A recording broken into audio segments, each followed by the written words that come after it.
nós, programadores, temos que ser solucionadores de problemas. Entendeu? Não é só escrever código, que agora até o ChatGPT já vai escrever aí. Te dá o código, então, né? entendeu? Você tem que... Mas para você perguntar pro ChatGPT, você tem que entender do problema também. Então, aí... Amigos ligados no Opencast, está no ar a sua edição semanal, seu podcast de tecnologia e empreendedorismo. Hoje estou aqui com dois amigos, né? O Aleph eu conheço de longa data. O Aleph é engenheiro de software, né? Arquiteto de software na Super e hoje está atuando ali na Hidrovias, né? O Vinícius é engenheiro de software, atua ali na Podium, né? Uma empresa americana. Isso, na verdade atuava, né? Fui impactado por um layoff algumas semanas atrás, mas meu cargo era engenheiro de software, né? Pô, então aí ó, comercial, recrutamento e seleção, já manda aí, ó. Ó, e o bicho é bom, hein? E o bicho é bom. Alto nível. Aumentando a expectativa do povo aí. E hoje a gente vai falar de diversos temas. É difícil escolher um tema, né? Acho que a gente tem dois perfis técnicos, né? Que têm similaridade, mas tem algumas coisas ali que, né? O Vinícius tem experiência, o Aleph também tem em outras, né? Então, fiz um roteiro aqui pra gente tentar fazer um bate-papo descontraído, tá? Legal. E a primeira coisa é falar de arquitetura de software, né? Arquitetura e microserviços. Então, mas vamos começar ali com arquitetura, né? Mas com polêmica ou sem polêmica? Vamos entrar na polêmica depois. E aí, falando de arquitetura. Pô, a arquitetura é um pilar fundamental ali pro início de desenvolvimento de uma aplicação. Pensando nisso, qual que é a importância de ter uma arquitetura bem definida aí no desenvolvimento de um produto, de um software? E vou além, né?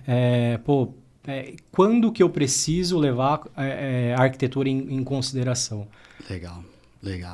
E aí, assim, vocês podem discordar, né? A ideia é trazer esse bate-papo. Na opinião de vocês, o que vocês acham? Pô, estou começando uma startup, preciso definir a arquitetura, um projeto maior de software, né? Quando que eu devo levar em consideração o tipo de arquitetura? Ou se eu preciso de uma arquitetura escalável, enfim. Legal. Você quer começar ou eu começo? Então, eu posso começar. Arquitetura, assim, pra mim, né?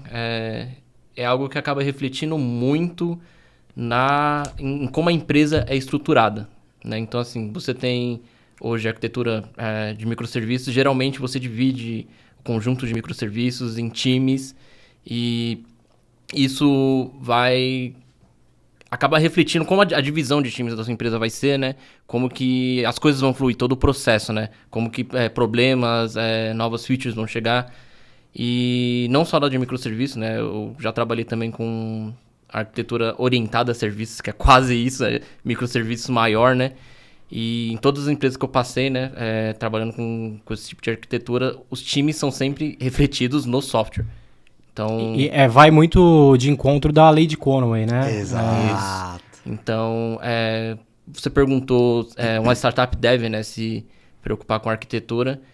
Eu acho que depende. Geralmente, startup é algo pequeno, né, uma empresa com poucas pessoas, então acho que acaba que você não tem o número de pessoas para poder dividir aquilo.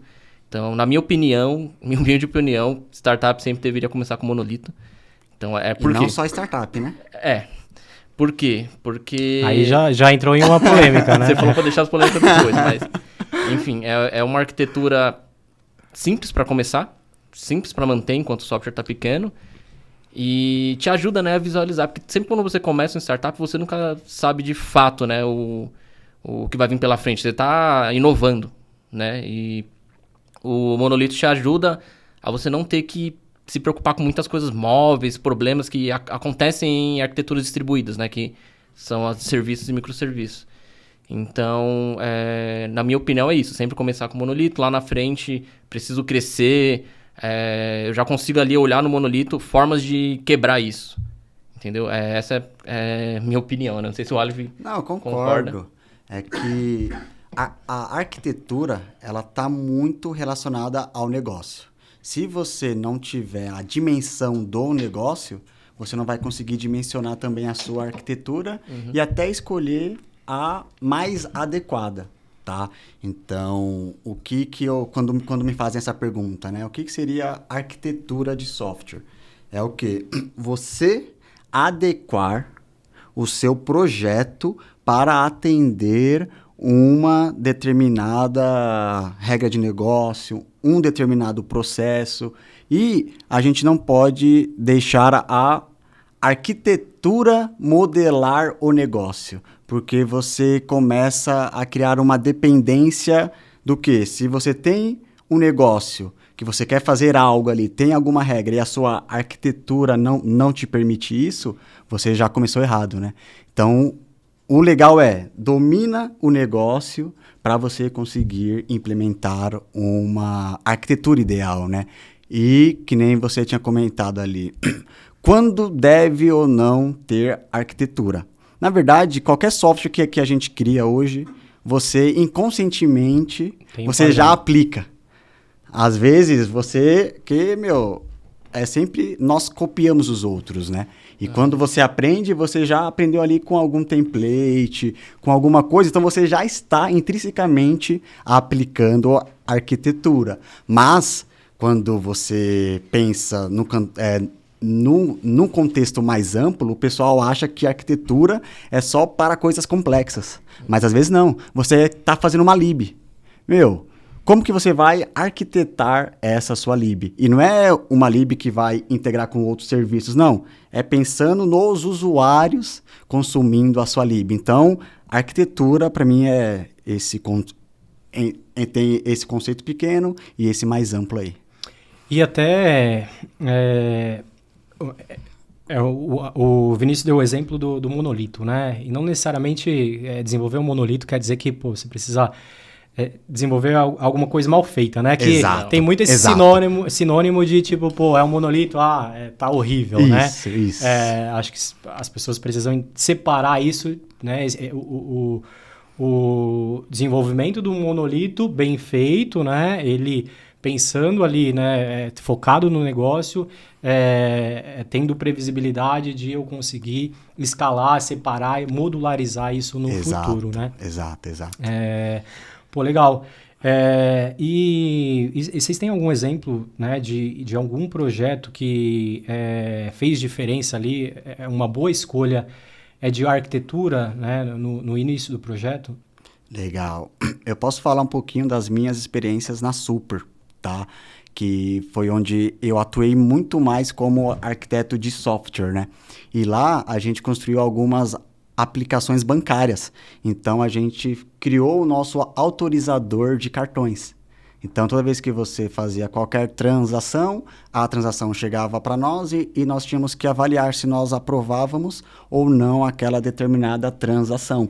E como nós tínhamos diversas regras, a gente precisava, de alguma maneira, deixar fácil, construir novas regras e plugar no workflow de aprovação, né? Então aí a gente começou a não só ter uma arquitetura que possibilitava isso, como também a gente aplicou vários padrões de projeto, né?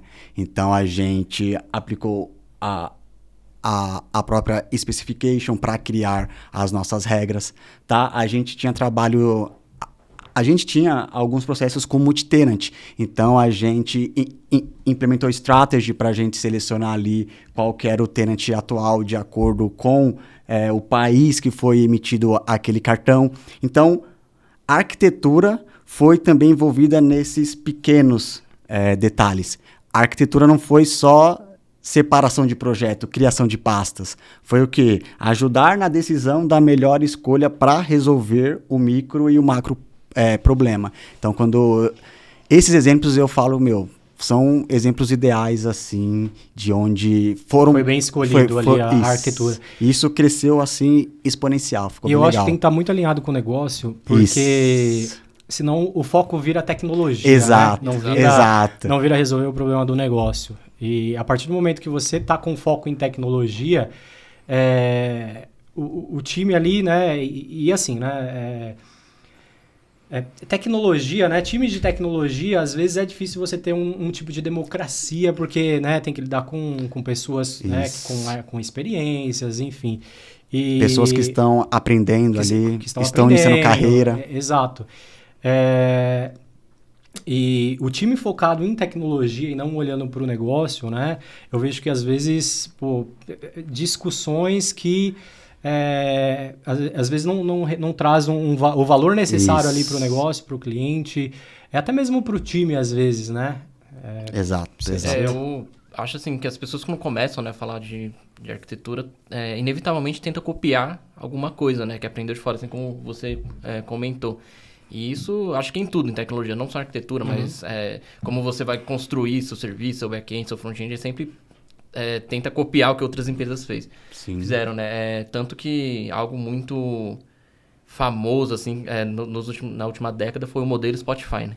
Nossa, de squad, isso né? daí. Modelo Assim, eu acho legal você estudar como essas empresas cresceram, o que elas fazem, ficar antenado, mas não dá pra você copiar a risca. O Spotify deu certo. Cara, mas talvez o seu negócio não seja um player de música, um streaming de música. Exato. Entendeu? Então não pode ser que não funcione. Então eu acredito assim, beleza, você tem que pegar como exemplos, ver como é que o pessoal tá fazendo, mas sempre adaptar o seu negócio.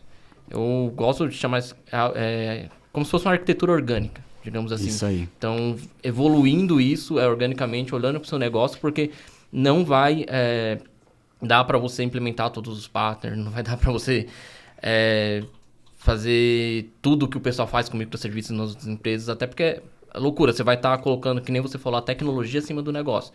E aí você acaba engessando o negócio e às vezes já vem empresa que falha por causa disso. Isso, gera muito problema. Tem um puta código bonito, né? Escalável no repositório, né? Mas ninguém usando. De que adianta às vezes você nem ter tá em produção. Exato. De que adianta você ter um código super escalável se você nem sabe dimensionar a carga que o seu negócio vai demandar? Exato. E às vezes, Entendeu? esse problema, você focou em performance, mas às vezes você só tinha que ter um serviço com alta disponibilidade e não precisar responder milhares de requests por segundo. Aí você fez essa aplicação que não para em pé e só precisava de alta disponibilidade, né? Então, cada problema tem ali a sua forma de resolução, né? E o arquiteto ajuda nesses melhores caminhos aí. Sim, concordo. E acho que hoje a gente vê muito serviço novo saindo com um monte de paternity, paternity. Hype. Com hype. E o arroz e feijão não funciona mais. Então, assim, mas vamos lá, o que é o arroz com feijão? Só para trazer essa discussão também. Que aí depende. O que levar em consideração num projeto que vai começar? Indiferente se é uma startup, indiferente se é um projeto para uma grande empresa. É uma boa pergunta, viu? Às vezes você faz um sistema e seu login não funciona. Você tem bug no login, no cadastro. Quantos anos a humanidade já resolveu como fazer um cadastro, como fazer um login? Entendeu? Mas aí você vai olhar, investiram um tempão em desenhar a arquitetura de microserviço para startup, mas o produto lá na frente não funciona o mínimo, né? Você tirou, então, assim, recurso do planejamento, às vezes da UX, às vezes do arroz e feijão, que é, assim, o que todo serviço tem em comum, né? E para colocar na arquitetura de microserviço para algo que às vezes você nem sabe se está validado no mercado. Então, você perde o quê? Dinheiro. Time to market. Você perde. Você vai ficar mal falado porque você vai liberar algo que está incompleto. Você provavelmente não vai investir em qualidade. É uma coisa que todo startup tem, né? A maioria, não vou falar todo para não generalizar, mas deixa para testar depois, deixa para escrever teste depois. Vamos assim, porque é time to market. Mas você vê que foi investido um tempo muito grande na parte técnica ali, entendeu? Então, para mim, o arroz e feijão é isso. Você tem aqueles recursos que outros serviços digitais já têm, que funcionam e que todo mundo já sabe como resolve. Muito provavelmente o framework da sua linguagem já vai gerar uma tela de login para você, um CRUD ali. Então, tentar não pecar nessas coisas que já estão resolvidas, né? E focar de verdade no que você quer entregar com o seu serviço, né? Legal. E às vezes, vou até colocar um ponto. A gente acaba atendendo alguns clientes, né? E um dos serviços que eu acabo entregando é o serviço de discover, né? Entender ali a necessidade do cliente, A gente vai descobrir se de fato é aquilo que ele precisa, né? Se pô, eu quero... Às vezes o cliente vem com... Pô, eu quero uma plataforma web e tal, assim, assado. E aí você vai entender o negócio do cliente. Pô, ele precisa de um aplicativo, né? É mobile first. E aí eu coloco alguns cenários de tipo, pô... Às vezes, né, você pode usar uma ferramenta de low code, uma ferramenta já de mercado, que às vezes você não precisa construir, ter desenvolvimento de software ali, né? O que você precisa? Você precisa dessa... ali talvez é um back-office, um onboarding, né? Integra ali com alguns players que já faz SSO. Você já vai ter o cara na base, pô, precisa integrar com CRM, né? Pô, você já faz integração ali, A maioria dessas ferramentas já entregam para você, né, um modelo de integração e você está resolvendo a dor do cliente, né? Você testou, vai escalar, e aí? Né? O que eu preciso? Eu preciso de uma arquitetura, qual é a arquitetura, qual que é o design, né? Tecnologia. Então, acho que o negócio tem que levar em consideração o que eu vou entregar para resolver o problema do cliente. Exato. Né? E a tecnologia é o meio, né? Meio. Isso é até meio clichê falar isso, que todo mundo fala. Tecnologia é meio. Mas é difícil da galera entender, cara. Tipo, não entra. Não entra.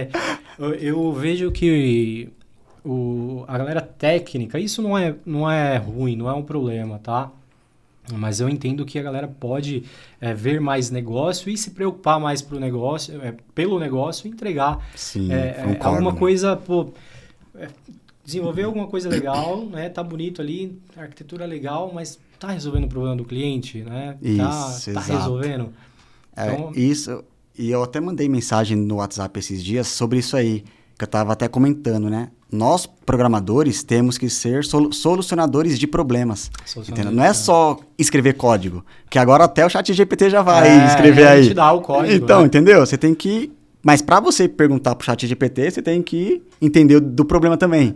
Então, aí, o que eu falaria, né, pra galera aí que tá iniciando, focar em ser solucionador de problema. Que aí a tecnologia você vai, com o tempo, você vai dominando, você consegue ali... E tem aquilo, a arquitetura precisa ter tempo. Não é algo que você vai conseguir fazer bem do dia para noite. E não é organização de pasta. E não é organização de pasta. Isso aí não é. Aqui meu padrão DDD, Domain Driven Design. Eu tenho o meu repositório genérico. Nossa. E aí, qual que é a opinião de vocês? A minha infra conversa com todo mundo, ou a minha API que tem que conversar com todo mundo. Eu preciso de application. Unit of Work. Ixi, Maria. Tô prevendo que eu poderia ali trocar o banco de dados, né? O repositório genérico. Porra, mas Cadu, ninguém tá usando a aplicação, cara. Como assim? Cadu, todo mundo sempre usa isso, né? Vamos criar repositório genérico prevendo que vai mudar o database. Quantas aplicações vocês fizeram que mudou o database, o mano? Rafa mudou um agora, cara. Mas é o assim, Rafa, né? Cara, mas assim... Tá vendo, cara? Houve, de fato, a necessidade, questões de custo, né? Isso, aí beleza. Mas você não antecipou esse problema. Exato. Ali. Porque não faz sentido, entendeu? Porque aí você coloca aquelas complexidade acidental, né? Você pensando no futuro, que talvez nem vai acontecer, você já... Não, vamos fazer assim. Otimização precoce, né? Prematura. Entendeu? Isso é... Você querer sair com arquitetura, com o teu projeto todo bonitinho do dia zero. Você nunca vai conseguir fazer isso. Não vai. A não ser que, assim... sei lá, eu fiz o Spotify de novo, né? Dando exemplo, eu vou fazer outro Spotify. Eu já fiz, eu sei como fazer. Exato, sim. Entendeu? E tem partes ali que vocês acabam aproveitando, né? Dependendo, a Open como uma software house e atendendo clientes menores, médios e grandes, né? Pô, você desenvolve um aplicativo, precisa de integração, você já tem um modelo de integração, né? Exatamente. Então, você faz muito bem feito, com teste, o cara só vai baixar ali, olhar e, pô, vai seguir. Exato. Você ganha em tempo, agilidade para entregar para o cliente e também a equipe, né? Você consegue escalar. Mas esse não é o caso do mercado, né? Não é. Claro que não. A maioria das vezes eu vou dizer que não, cara. Dificilmente. Existem empresas, né, que fecham e abrem depois um negócio parecido. Eu trabalhei na área de turismo também. E meio que as integradoras, né, de turismo aqui no Brasil meio que fazem a mesma coisa sempre, né? Que é puxar reserva de hotel, de avião, de carro, assim, de outros brokers maiores e disponibilizar para o cliente. Então, já vi gente que passou por empresas e na hora de implementar já sabia mais ou menos o que fazer, que tipo de arquitetura funcionava, mas, de novo, é prática, né? Experiência, Sim. né? Experiência E às vezes você ganha muita core no validação. negócio, né? Você ganha experiência no Isso. negócio. No E você negócio. sabe... Isso. Você já sofreu e você sabe o que é bom, o que funciona. Exato. Tanto que mesmo que você mude a tecnologia, você fala, ó, já sei a direção que eu tenho que ir nessa nova tecnologia, nessa nova linguagem, enfim, para Isso. poder chegar mais ou menos no que eu já tinha antes, entendeu? E você abre também, é sempre aquela história, né? Quando você faz alguma coisa mais de uma vez, as novas versões tendem a ser melhor, né? Porque você Isso. tende a não repetir os erros que você teve nas versões anteriores. Isso E vale esse- para filho também? Não, filho não. Não. Filho cada um é um, né? Não tem jeito. Aí eu ia comentar sobre isso aí. Por isso que não existe arquiteto júnior, tá? Isso é algo que a gente Tá, tem... mas e aí, contextualiza. Olha que eu já vi, hein? Por quê? Ó, porque Não, cara, você precisa ter a experiência, né? Você tem que ter vivenciado. E Entendi. se você não teve o tempo para você validar, revalidar, Tem retentar... pessoas que ficarão chateadas com Sim, essa afirmação. hein? vai, eu sei que vai, mas é algo, que não existe, tá? Porque você precisa ter Sim. experiência. Tanto que, geralmente, qual é o caminho mais orgânico, né? Você é o dev, trabalhou um tempinho ali, virou um tech lead, você aprendeu ali a se organizar e você, quando você quer dar o up, seguindo a sua carreira técnica, você pode virar um arquiteto de software, depois até ser um arquiteto de solução. Mas arquiteto júnior não existe. Então é a mesma coisa do sênior de 3 anos? Isso aí... Já vi de dois também. Dois? Dois. Não, já É peguei. que às sempre vezes- diminuindo o tempo.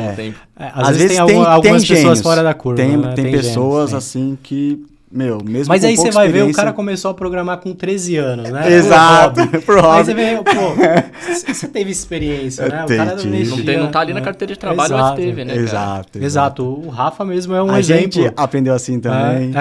Pô, o Rafa mesmo também é um exemplo de, pô, você vai ver, o cara tem 15 anos de experiência, Isso. né? Cresceu já Como arquiteto. como arquiteto. Cresceu arquiteto sênior. E não é só arquiteto, já é arquiteto sênior. É verdade, é verdade. Pô, e explica pra gente aí o que é essa separação de arquitetura, né? Quais são as funções? Legal, Existe legal. o arquiteto de PPT, isso é mito? Sacanagem. Que desenha as sacanagem. caixinhas só, né? Esse é geralmente o arquiteto júnior, né? É o cara que faz PTT. Não, mas é que isso aí é mais uma zoeira, né? É uma zoeira. Porque às vezes, às vezes, né, pode ser o arquiteto corporativo, né? Isso. Porque ele entende quais são as soluções, né, que vai agregar ali para o negócio. Ele, né, desenha as caixinhas, as integrações. Então, a função dele é propor, né, soluções para aquele problema. Ele não Exato. entra a nível de código, né? Isso. E a galera- Mas quando a gente fala assim, arquiteto de PPT, é aquele profissional que não tá junto com o time, tá? Eu sou arquiteto, mas eu não sei a dor do dev. Aí não, né? eu tenho que programar? Como arquiteto? Tem. Tem. Como arquiteto, você Somente tem POC, que programar. cara. POC. Porque é onde você vai ser a mais... Mano, sei lá. Se você colocar um mês aí, metade do mês você vai estar fazendo POC e a outra ajudando a equipe. Ter problema, porque o arquiteto tem que ser a referência técnica, tá? Aí, mesmo que eu sou um arquiteto de solução, mas como ele tá tão focado em negócio, ele é a referência técnica ali em negócio. Ele sempre tem que ser essa pessoa, tá? Ele tem que ter Na uma minha vis- visão. Ele tem que ter uma visão. Assim, quando você é dev, né? Ou até tech lead, geralmente você tem uma visão mais fechada pro seu time, né? Como que os sistemas funcionam lá dentro. E às vezes um pouquinho fora com os times que você interage, né? O seu serviço interage com o serviço de outro time, então você acaba aprendendo, né? Como é que funciona.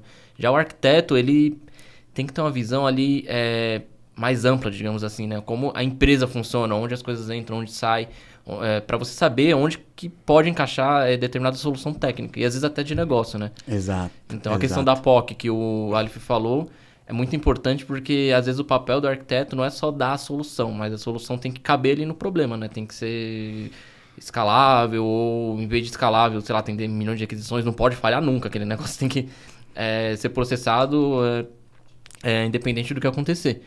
Então acaba sendo esse mix, né? De você ter esse conhecimento técnico, ser essa referência técnica, mas acabar sabendo meio que tudo da empresa inteira, entendeu?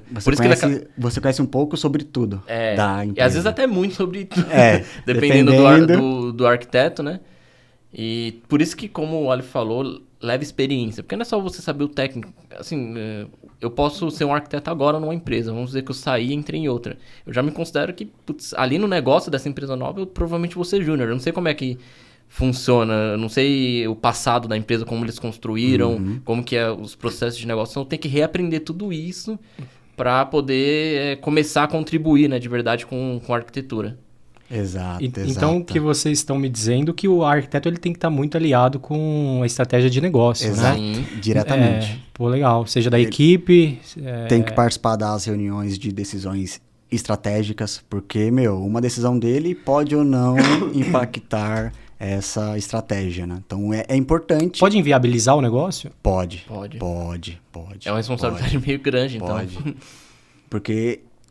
Por exemplo, que nem a gente está aqui dando alguns cenários. Eu tenho que construir um banco que tem que atender muitos clientes. Mas se eu, como arquiteto, ignoro esse requisito não funcional e fico focando em ter pasta bonita, lascou.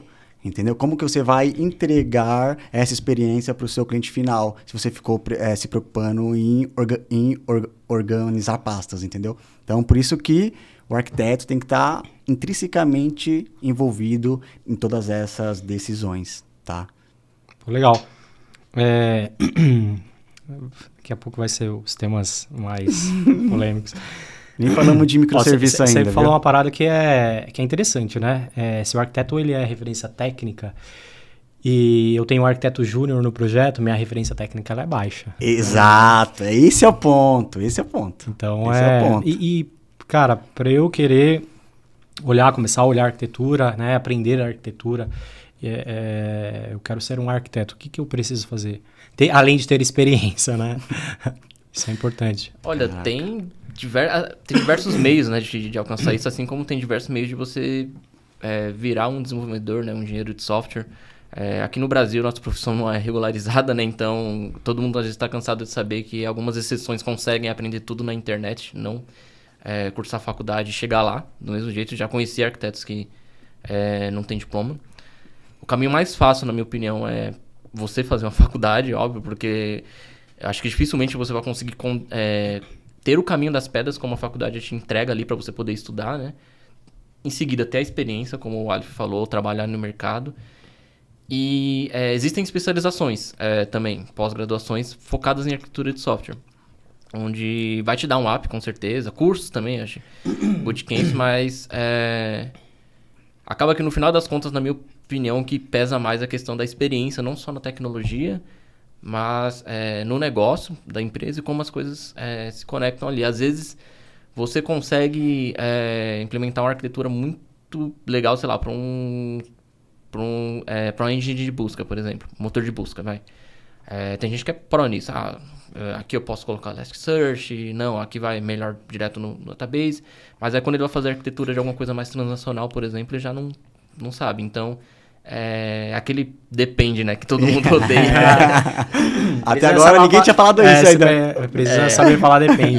E uma coisa que se você tem que ter desde sempre, acho que pra tudo, né, curiosidade em olhar como as coisas estão funcionando ali fora da sua caixinha, né? Porque, assim como a gente falou, por que eles ligam caixinhas? Porque ele tá olhando a caixinha dos outros, né? E vê, seria melhor se encaixasse desse jeito, se fizesse tal processo síncrono, enfim.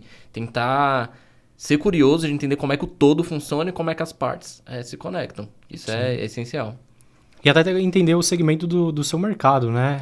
Você tá trabalhando em alguma aplicação que é voltada ali para vendas, o que é um CRM, né? Como que funciona. Entender as palavrinhas mágicas, Exato. Né? Seria a caixinha fora da empresa, essa daí, né? Do concorrente também, das coisas que tem, né? Já prontas.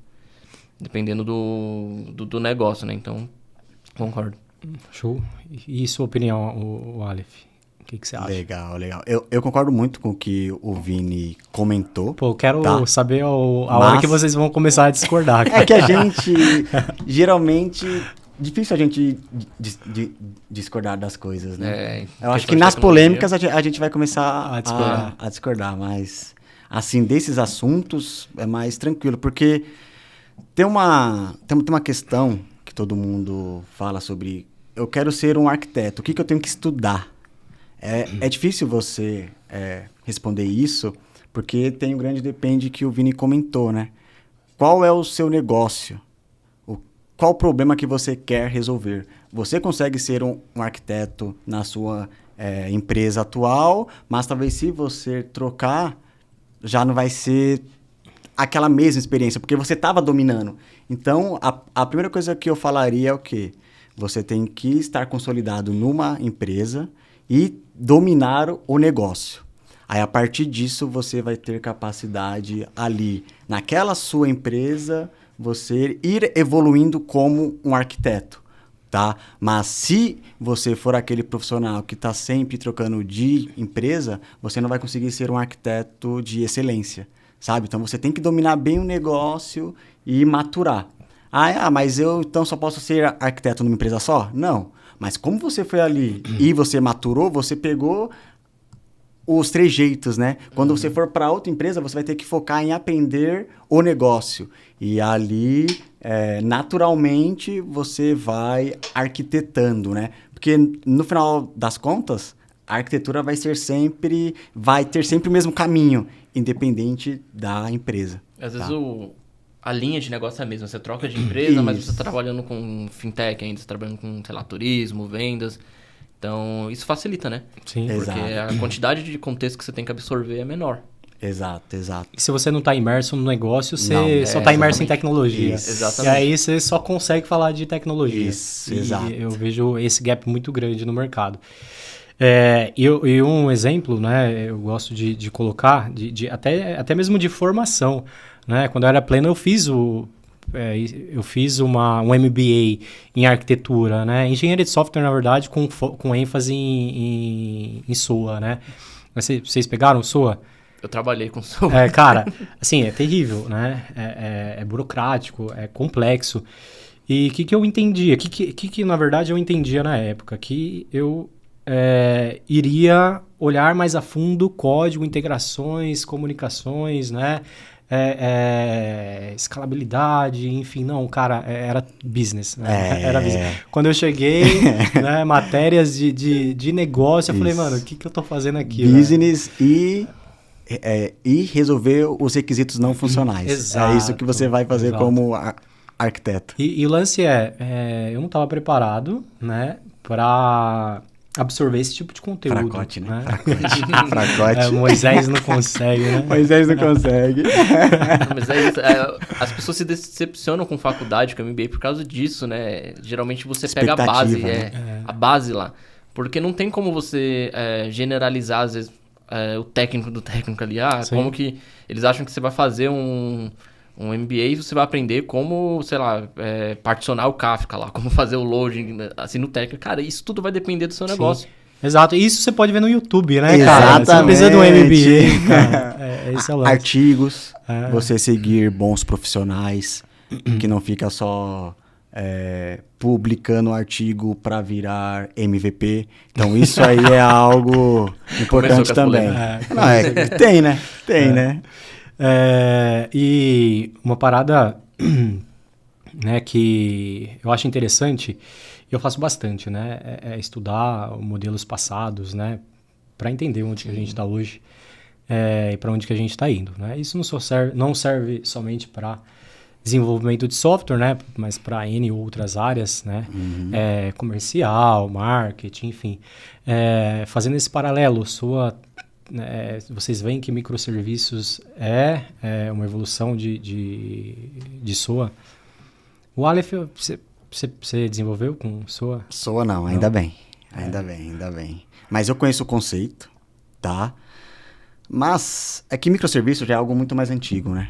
O Vini tem uma experiência com Elixir, que usa o próprio Erlang, que ele já tinha da sua concepção essa Questão parada. de computação distribuída, né? Isso. De Sim, se sim. conectar bem antes de Kubernetes. Desenvolvimento para telecomunicação e já Exato. precisava escalar. Só não tinham como poder computacional, né? Só não tinha lá o nome de microserviço, né? Exato. Então, você pode falar que, sei lá, de repente, microserviço veio de SOA, né? Que é como se fossem os serviços menores e sem aquele bus, né? Que eles chamavam, que era onde ia mandar... Service bus, né? Service bus. Que hoje é substituído por mensageria, né? Digamos assim, mas não é não é um cara só, né? Que tá fazendo isso tudo e não tem toda aquela abstração, né? Do SOA. Eu não diria evolução, eu acho que derivou. Se você olhar assim pro passado, e eu acho que as pessoas começaram, assim como começaram a adotar SOA, porque algumas outras empresas grandes estavam adotando. Então a gente cai sempre nesse problema. Não sei como fazer. Vou olhar como fulano tá fazendo. O que ele usa? Putz, ele usa SOA. Então eu vou usar SOA também. Acho que é bom. Né? E aí acabou surgindo um monte de empresas com essa arquitetura, né, de serviço implementado. E meio que aconteceu a mesma coisa com o microserviço, né? Lá no começo todo mundo falava que era loucura, tá doido, dividir um serviço pequenininho vai ser ruim de manter. E é mesmo, né? É complexo. Mas, tal empresa fez, deu certo, virou unicórnio, então... Acho que se eu copiar a arquitetura Dá certo pra mim, né? eu vou virar unicórnio também. Entendeu? Unicórnio manco. Então, acho que no fim das contas, tem sim empresas que deram muito certo com SOA, dão certo até hoje. Assim como o microserviço, assim como o monolito também. O Stack Overflow é monolito, né? Na verdade, hoje eu não sei. Monorep eu ainda é. eu acho que eles migraram para .NET Core, não usa mais o full. Mas deve ter modularizado alguma coisa, né? Sim, mas a solution lá ainda é grande. Rapaz. Open source tem isso? Não, não sei. Eu sei que tinha um artigo daquela mina que trabalha Roberta Arcoverde. Isso. Essa mina é incrível. Então, aí... Acho que foi um dos primeiros vídeos de arquitetura que eu vi e falei, caraca, mano, incrível. Aí é quando você vê, eu não preciso fazer microserviço para resolver um problema, tá? Eu acho que até microserviço é mais uma decisão técnica do que de negócio, tá bom? Na maioria dos casos, tá? Quando a pessoa, eu quero fazer um monolito ou um microserviço. A pessoa, por gostar e ser técnica, ela fala, eu vou para microserviço, porque eu vou aprender coisa nova. Eu vou querer fazer CQRS, eu vou querer fazer Event Source, eu vou colocar Rabbit e Kafka. Aí, então, aí é mais técnico. Compra o livro do como que é o nome lá? Do Eric. Do Eric Evans, né? Não, aí não entende, não né? entende, aí vai implementar sem ter os conceitos bem definidos, que é aquilo, né? Você espera que um arquiteto domine o básico. Se ele não domina o básico, lascou. Então, você vê essas decisões de microserviço puramente por ser técnico, não é para resolver negócio. O Vini, quando estava lá na Podium, foi onde eu vi que microserviço resolvia muito bem, mas era um negócio grande. Casos e casos lá, então, atendendo a questão de mensagerias, mandar SMS, o produto todo baseado em mensagens, então, acabou tendo que dividir, né? O serviço também é a quantidade de desenvolvedor. A arquitetura de microserviço, ela ajuda bastante você a organizar os times, né? De um fulaninho não mexer no seu código, outro fulaninho não mexer e dar problema. Ainda assim, não era tudo que era microserviço. Então, por exemplo, o front-end começou, né, como monolito e por bastante tempo foi e organicamente foram distribuindo.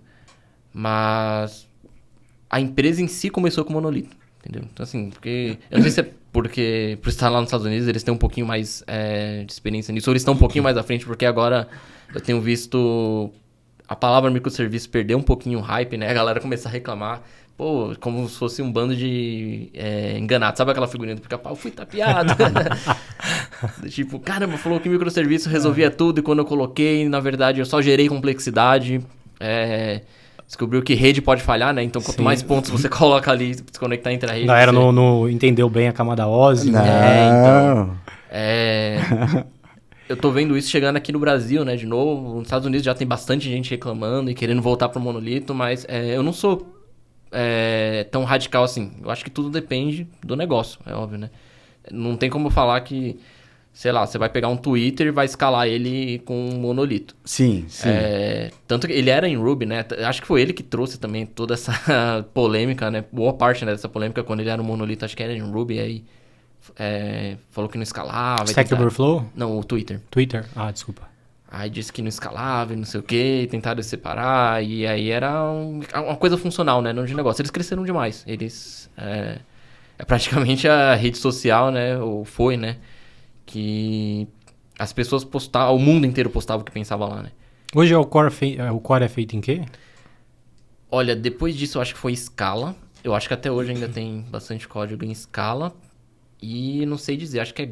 Não sei se estou falando besteira, se é Go, Java, alguma coisa assim. Eu não tenho acompanhado mais, mas eu lembro da polêmica que teve ali, eu acho que para 2010. Eles até colocaram um post lá e detonando o Ruby, né? Não escala, não sei o que, mas, cara, foi... Aí no Scala, não, vamos pegar alguma coisa que escala. Escolheu a linguagem Scala ali. Né? Isso. Mas... Piadinha besta, né? Só que eu acho assim, cara, é o que você tinha quando você era startup, né? Sim. Você... É o que te ajudou a crescer, digamos assim. Mas vamos falar também de uma coisa boa. As coisas boas que a gente tem com microserviço, né? A gente só tá falando mal aqui, tá foda, né? Sim, sim. Pô, né, na BMS eles adotou essa estratégia de microserviço, cara. Assim, o time escala muito mais rápido, né? Entrega muito mais fácil. DevOps facilita muito. Cara, é o fit perfeito para DevOps. E você saber o que está acontecendo na sua aplicação, né? Sim. Observabilidade, métricas, né? São coisas que assim, não surgiu, né, de microserviço, mas eu acho que teve mais atenção, né? Exigiu, né? Exigiu ter exato. observabilidade. E colocando esse paralelo, o que vocês acham importante, assim, pô, comecei um projeto, né? O que é essencial? Falando de arquitetura, né? De padrões, o que é essencial? Vou colocar em produção, tá? O que é essencial ter nesse projeto? Legal. Hoje, tá? O mínimo é observabilidade. O que é observabilidade? Só dar um contexto aí. É você conseguir ver logs da sua aplicação em produção, é você conseguir ver se ela está em pé ou não, de repente receber alertas, colocar métricas que fazem sentido com o seu negócio. Então, assim, sei lá, eu tenho um negócio de mensagem que nem a gente comentou da Podium. Eu quero saber quantas mensagens eu estou enviando, se eu não estou enviando, se eu estou tendo delay nisso. Então, assim, são alguns numerozinhos mágicos que não dá para colocar num tutorial como faz, porque depende do negócio, né? E acho que é alerta, né? Você ser reativo. Tipo assim, você receber um alerta que, sua aplicação caiu, você tomou esse erro, esse caminho aqui que você programou não deu certo com esse cliente. Então, assim, você ter todos esses dados de uma forma fácil para você ter acesso e conseguir debugar isso e arrumar o quanto antes no seu código, né? Então, eu vejo a observabilidade como isso. Você conseguir ver como a arquitetura está rodando lá na cloud, ou não sei onde que você deploy, da mesma forma que você vê ali no seu computador, né? Exato. Colocado do mesmo jeito que você vê os logs, você vê que o programa morreu, né? Exato. Observabilidade é o poder que você tem antes do cliente reclamar com você que seu sistema está fora. Então, isso resume observabilidade, entendeu? É esse poder de você monitorar o comportamento da sua aplicação. E, com microserviço, isso é muito importante. Porque você tem bastante dependências, você tem... Às vezes, para resolver um contexto simples, você tem 20 microserviços. Sim. Você fala, caraca, como que eles estão se comunicando? Tá tendo tráfego entre eles? Não tá? Essa minha aplicação tá up ou não? Então, observabilidade hoje é o mínimo para qualquer aplicação, tá? E muitas empresas hoje nem tem isso em produção. Fica ali esperando o cliente reclamar para saber se teve ou não algum problema. Então, se hoje é o arroz com feijão, observabilidade. Eu posso ter isso no monolito ou não? Com certeza, você sempre pôde, mas assim como você falou antigamente, quando só tinha que ficar de olho em um cara só, porque ele era o grandão lá rodando, não tinha tanta ferramenta pronta, né? Tanta coisa sofisticada, né? Tinha, sabe o que? Status na base de dados lá. Que o cara abria o Begintran no controller e só ia lá atualizando status. Ó, passou por aqui, passou por ali. Tinha também, mas era a observabilidade da época, É né? o console log do JavaScript.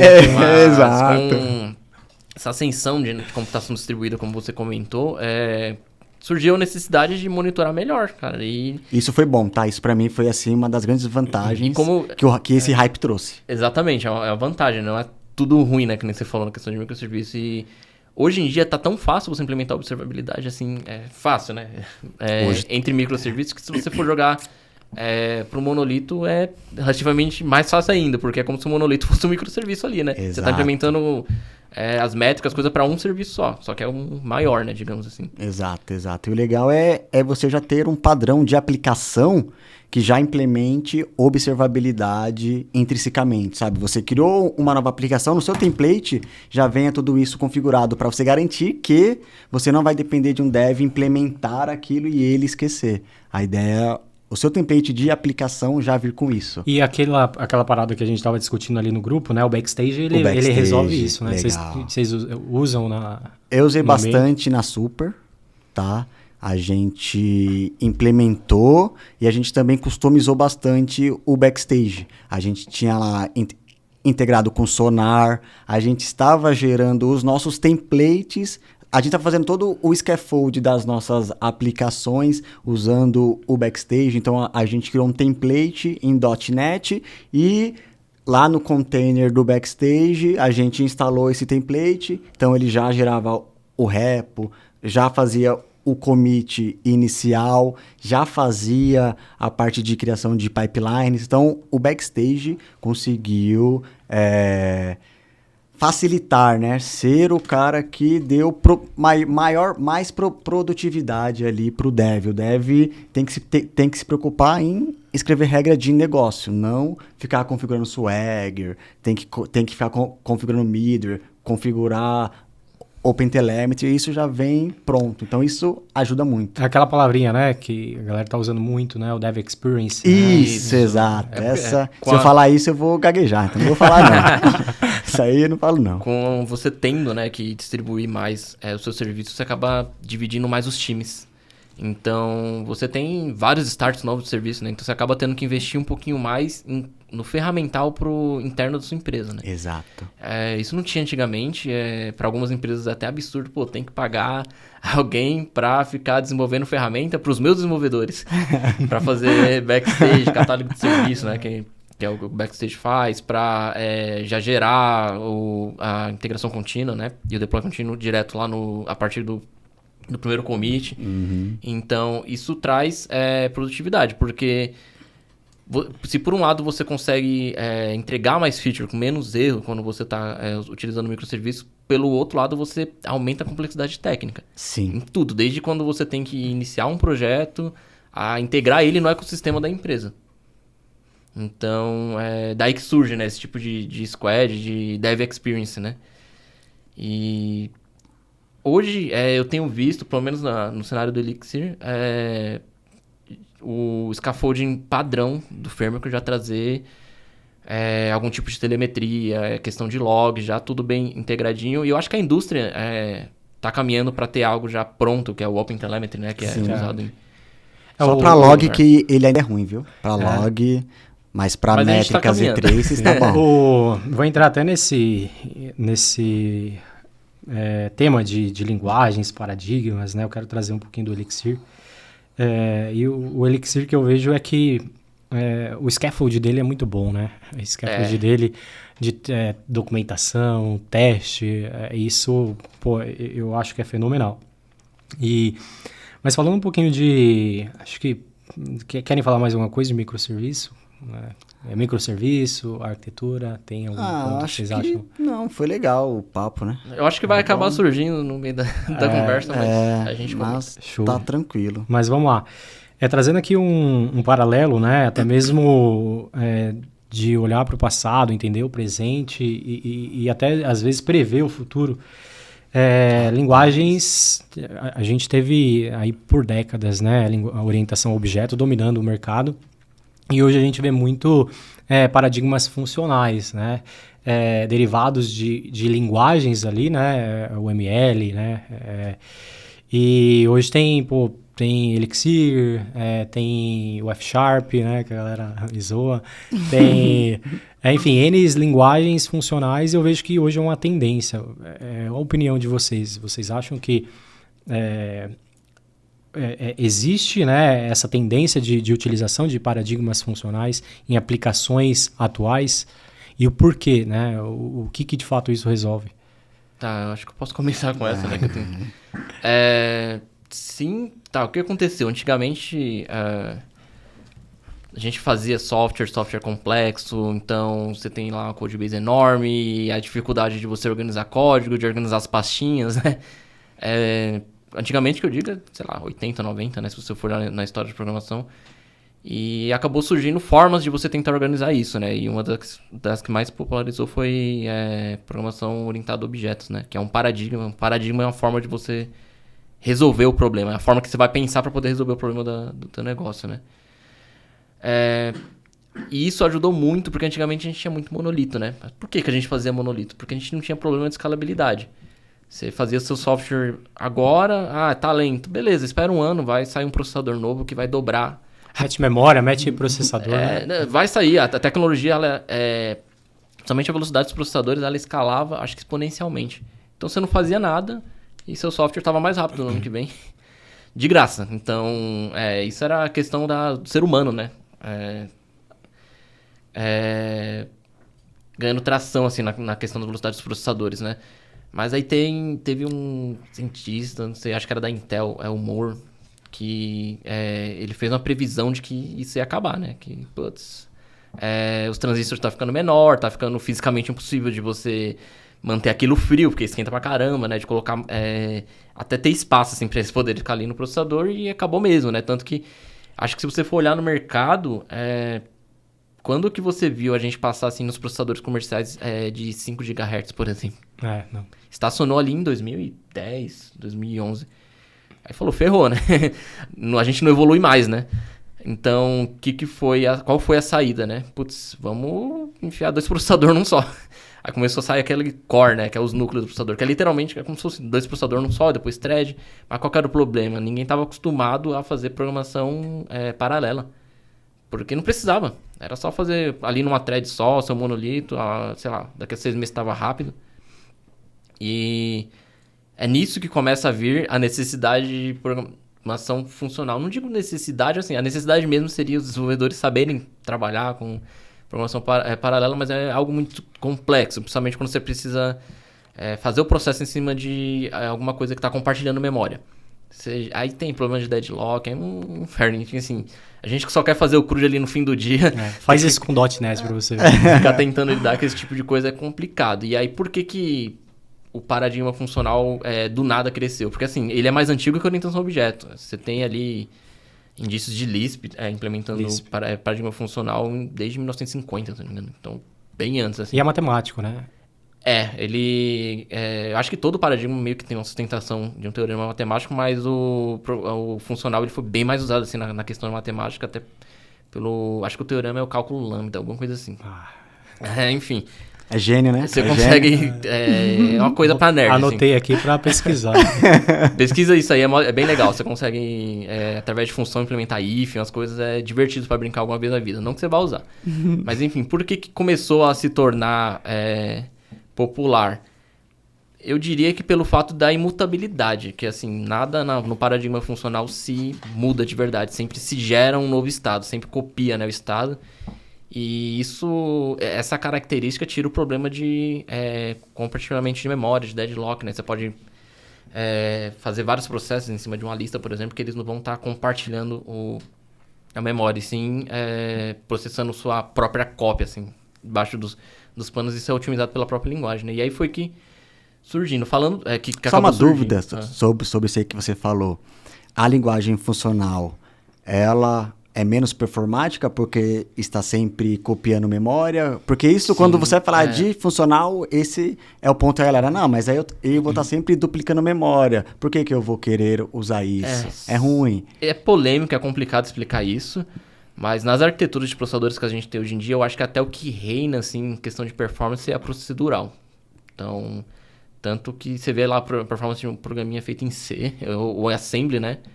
Eu acho que Assembly nem sei se implementa procedural, mas enfim, você está mais próximo do processador, né? Você ganha mais performance, né? Você começa a colocar abstração em cima disso, você vai perdendo. A orientação objeto é a mesma coisa. Dependendo do caso de uso, você perde performance funcional. Principalmente com processamento de números, digamos assim. Eles chamam de number crunching, acho que é alguma coisa assim. Que é quando você tem que fazer machine learning, vários cálculos pesados, assim. Justamente porque você está copiando memória.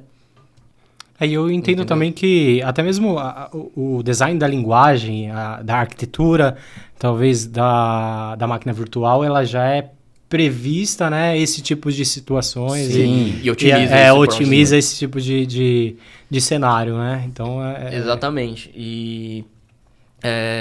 Só que aí você chegou num momento que assim, beleza, eu vou perder um pouquinho de performance ali para digamos assim, essa unidade de execução, mas eu vou conseguir executar ela em paralelo com várias outras, entendeu? Então eu vou poder usar todos os cores do computador. Então, inevitavelmente fica mais rápido, fica mais escalável, né? E de onde que surgiu, né? O Elixir, assim, por que hypou, né? E por que você falou que questão de scaffolding? Então vou colocar uma pergunta em cima, cara. Pode colocar. Por que você escolheu o Elixir? Eita! Você já ia falar do Elixir? Qual foi a sua... Sei lá, me chamou a atenção por ser funcional. Fala primeiro qual linguagem você programava antes. Ixi. Cara, eu comecei com VBNet, eu aprendi com VBNet, aí eu fui Javeiro, mas não cheguei a trabalhar muito com Java, e na faculdade eu engrenei mesmo com JavaScript. Tava naquele hype. O cara não tem problema nenhum com tipos, né? Então, lida com tipos genéricos, com tipos estáticos, tipagem forte, tipagem fraca. Pra ele isso não é um problema, então. Porque, na verdade, eu, pessoalmente, eu vejo tipo em tudo, mesmo na linguagem não tipada, né? Não estaticamente tipada. O tipo sempre tá ali, né? Sim. Ou você vai colocar ele explícito ou não. Mas enfim, já aprendi C na faculdade também. Tem pessoas que têm problemas com tipagem forte, né? Preferem tipagens fracas. E tem pessoas que, de fato, né, não conseguem, às vezes, tem uma sensibilidade, às vezes, de programar com tipagem fraca, né?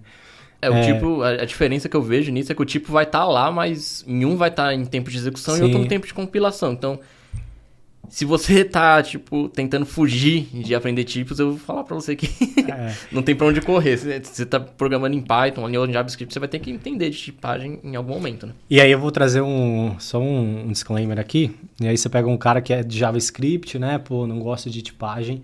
Aí ele, né, precisa aderir ao JavaScript, aí ele começa a... Programação orientada a N. O N do TypeScript, né? Que aceita tudo. O N, esse N. Programação orientada a N. Tudo é N, cara. Resolve. Cara.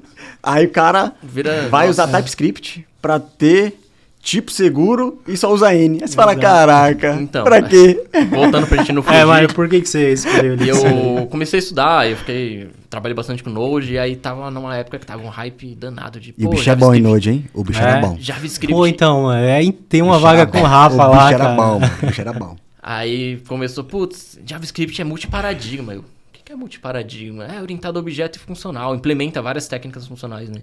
Aí eu fui estudar esse raio do que era funcional, achei legal... Aí comecei a ficar bom nisso, só que aí você começa a esbarrar nas limitações que a linguagem tem, porque ela não é 100% funcional, né? Sim. Então, eu sempre gostei, né, de estudar a linguagem assim por fora do que eu tô trabalhando. Não sei, acho que é alguma coisa que a gente tem, né? Que a grama do vizinho é sempre mais bonita. Então, você tá trabalhando com JavaScript, olha o TypeScript ali, parece que é mais legal. Ou, olha, sei lá, F#, C#. E aí eu fui procurar linguagens funcionais pra mim aprender de verdade, né, o paradigma, e ver o que eu podia tirar de lá pra mim aplicar no dia a dia.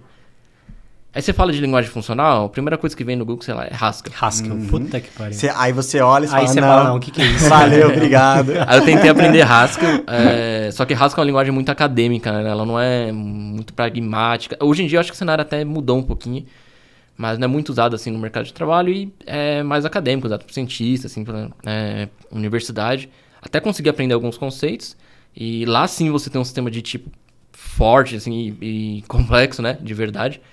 Mas eu vi que eu não ia conseguir não estava sendo produtivo com aquilo, então eu comecei a pesquisar outros tipos de linguagem, aí eu vi Elixir, eu falei, pô, é brasileira a linguagem? Até então só achei que tinha Lua, né? Não presta. Caraca! E aí eu, vou dar uma olhada nisso, né? Eu vi, legal, funcional, dinâmica, então acho que vai me aproximar um pouquinho do JavaScript, né, e tal. E aí eu vi, roda em cima de Erlang, e aí me despertou a curiosidade, não sei. Aí eu comecei a ver ali, em 2016, 2017, e comecei a estudar. E aí eu gostei do que eu vi, né? Eu acho que porque... Não sei se por ser uma linguagem nova, ou o jeito que fizeram, ela bebe muito do Ruby. E eu nunca tinha trabalhado com Ruby. E aí depois, a partir do Elixir, que eu fui ver, né? Toda a história do Ruby, do Rails, né? E percebi que praticamente foi ele, né? Foi esse movimento que trouxe questão de startup aqui pro Brasil, né? De como você escalar uma empresa rapidamente, acho que até pro mundo, né? Uhum. E o Elixir puxou isso também. Então ele acabou sendo muito pragmático. Então, beleza, é funcional, mas nem de longe tão puro que nem Haskell. Até a questão funcional dele, tem gente que até reclama, né, que vem dessas linguagens mais puristas, fala, pô, não implementa isso, dá pra você fazer estado mutável. Quando você conversa entre processos, não tem nada, fere, né, os princípios de linguagem funcional, mas é porque é uma linguagem mais pragmática, né, ela é funcional só para conseguir ser paralela e concorrente. O resto, ela prefere colocar o pragmatismo em cima, né? Não entra no aspecto de filosofia, né? Do que o que eu tô ferindo, né? O que precisa ser para ser uma linguagem puramente funcional. E falando assim, antes que alguém me cancele, assim, pelo menos no nicho que a gente trabalha, assim, ali com startup, com programação web, né? Vamos colocar ali. Entregar microserviços, essas coisas, eu achei bem... Fazer CRUD. Fazedor de CRUD. E aí eu falei, pô, legal, acabei gostando, continuei estudando, aí surgiu a oportunidade de fazer umas POCs numa empresa que eu trabalhava, né, na CVC. Aí eu ajudei a galera lá e tal, e falei, putz, é isso, eu acho que seria legal trabalhar com essa linguagem, e após o CVC surgiu uma oportunidade na Sherpa. Eu passei num processo seletivo lá pra... 2017, 2016, sei lá. Então, é uma startup que nasceu... Não passou, não. Fala a verdade. Passei. É uma... Passei, não. Foi, né? Agora foi vendida. Foi uma startup do ramo de RH digital, alguma coisa assim. E foi construída em Elixir. E daí eu, sei lá, mudei minha carreira. E assim, eu já tava ficando um pouquinho... desanimado, sabe, com JavaScript, com o cenário que tava na época, porque cada lugar que eu entrava era uma maneira diferente de desenvolver, era framework diferente, era biblioteca diferente. Framework novo todos os dias. E eu ficava, cara, não é possível que é uma coisa que eu faço agora, daqui a 3 meses tá obsoleto. E no Elixir era diferente, né? Parece que o pessoal, a comunidade em si, assim, se envolve mais em tentar melhorar o framework. Até a própria linguagem mesmo, né? Trazer... Eu vejo que existe muito essa discussão de o que colocar dentro da linguagem ou não, né? Principalmente nessas linguagens que tem esses conceitos funcionais, enfim. E até o contrário, né? Que nem você vê o C# a cada ano adicionando muitas funcionalidades. Aí todo blog... que fala sobre uma nova funcionalidade, vem lá a galera, ixi, olha aí, mais uma coisa. Mas, de novo, ó, o C# já tá virando um monstro. Aí você fala, caraca, meu. Então, e eles falam, né, que tem uma discussão que fala que pô, se você quer...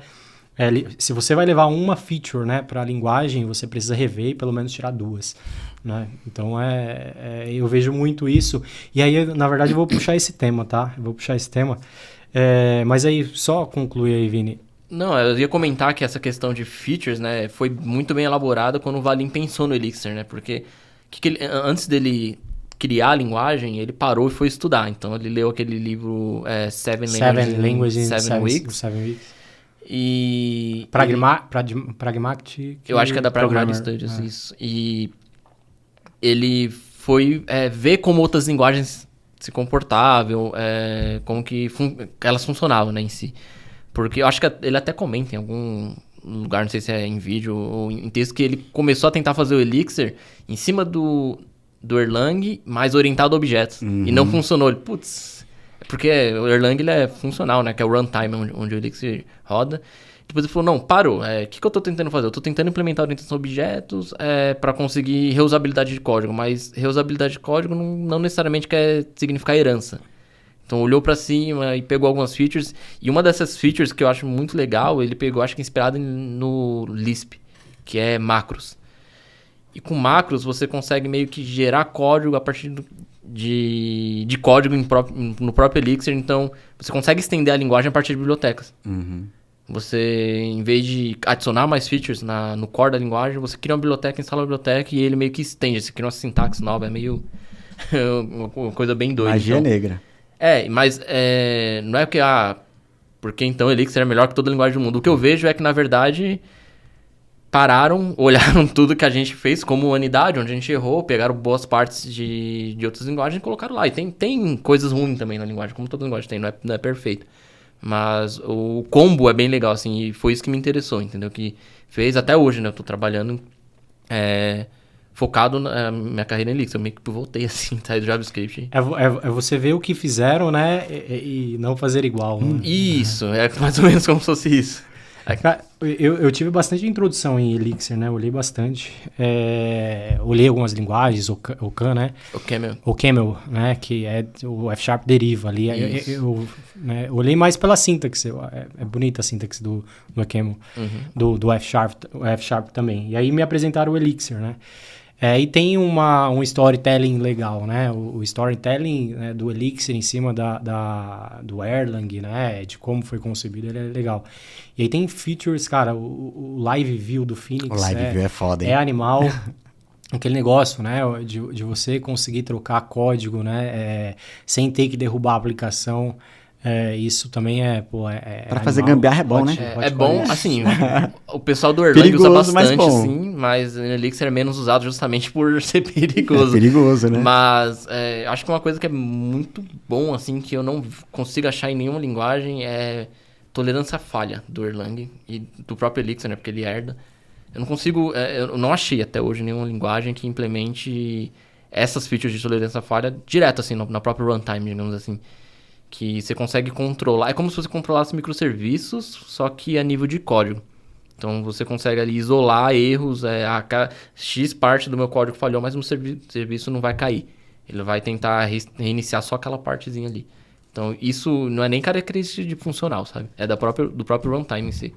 E eu acho que casa muito com o caso de hoje em dia, né? Computação distribuída, várias pessoas batendo lá no seu serviço, tem que estar em pé tem que estar com uptime, né? Sei lá, 7, 9, né? Lá, de disponibilidade e não pode cair de jeito nenhum. Então, assim, o Erlang ele pode não ser o runtime mais rápido do mundo, mas ele tem características que vai deixar ele em pé, provavelmente mais tempo do que qualquer outra linguagem que eu já vi. Né? Claro que hoje você tem Kubernetes também, às vezes, para gerenciar isso. Sim. Mas é complexo. Hot coding swapping, né? De você trocar... De você trocar código sem derrubar o servidor. Sem derrubar. E aí eu acho que um paralelo que o Aleph trouxe aqui é o C#. Paradigmas híbridos ali, né? Não paradigma. Golang. Eu vejo que o .NET acaba trazendo features funcionais, né, para a linguagem, né? Pattern matching, high order functions, né? E para você, cara, como que é isso, né? Assim, eu sei que você curte pra caramba o .NET C#, mas você vê que a adoção de paradigmas funcionais acaba ajudando no dia a dia, a galera acaba usando essas features. Quando você usa, não tem mais volta. Esse é o ponto. Quando você usa, você fala, caraca, facilitou minha vida. Pattern matching, depois que eu comecei a usar... O Vini me mostrou muito. Tem uma coisa no Elixir que eu acho do caralho, que é o pattern matching na assinatura do método velho. Exato. Aí você fala, mano... Que magia é essa? Aí você reduz o bloco de if, né? Pra você organizar código, pra você ali dar manutenção, eu falei, mano, que muito louco, velho. Aí, como o Vini tá sempre me mostrando lá vários recursos, aí eu comecei a olhar, o que tem no C# que dá para eu ter a mesma produtividade, né? Então eu tô sempre acompanhando as novas features e eu sou early adopter de todas, tá?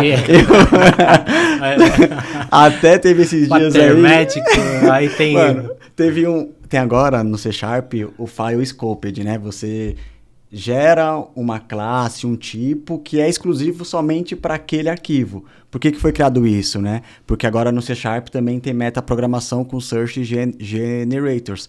Aí, às vezes, você tem um tipo que você quer deixar só ali no seu Search Generator e não compartilhar com outras classes, né? Então, você usa ele como file scoped e ele só fica disponível ali. Eu até inventei uma desculpa para usar isso, cara. Eu falei, caraca. Aí que nem classe stub para métodos que você quer testar ali, file scoped já era. Então, eu curto bastante, tá? É algo que eu tô sempre utilizando. Eu acompanho bastante todas as atualizações e não vejo um problema assim como estão engordando a linguagem. A feature tá lá. Se você quiser usar, você usa e você vai perceber o quanto aumenta a sua produtividade. Entendeu? Mas aí eu tenho um ponto. Diga. E pra galera que tá entrando, né? Tá facilitando, tá? Por quê? Olha como você escrevia um programa em C# há 6 anos atrás, só para você escrever o seu Program CS.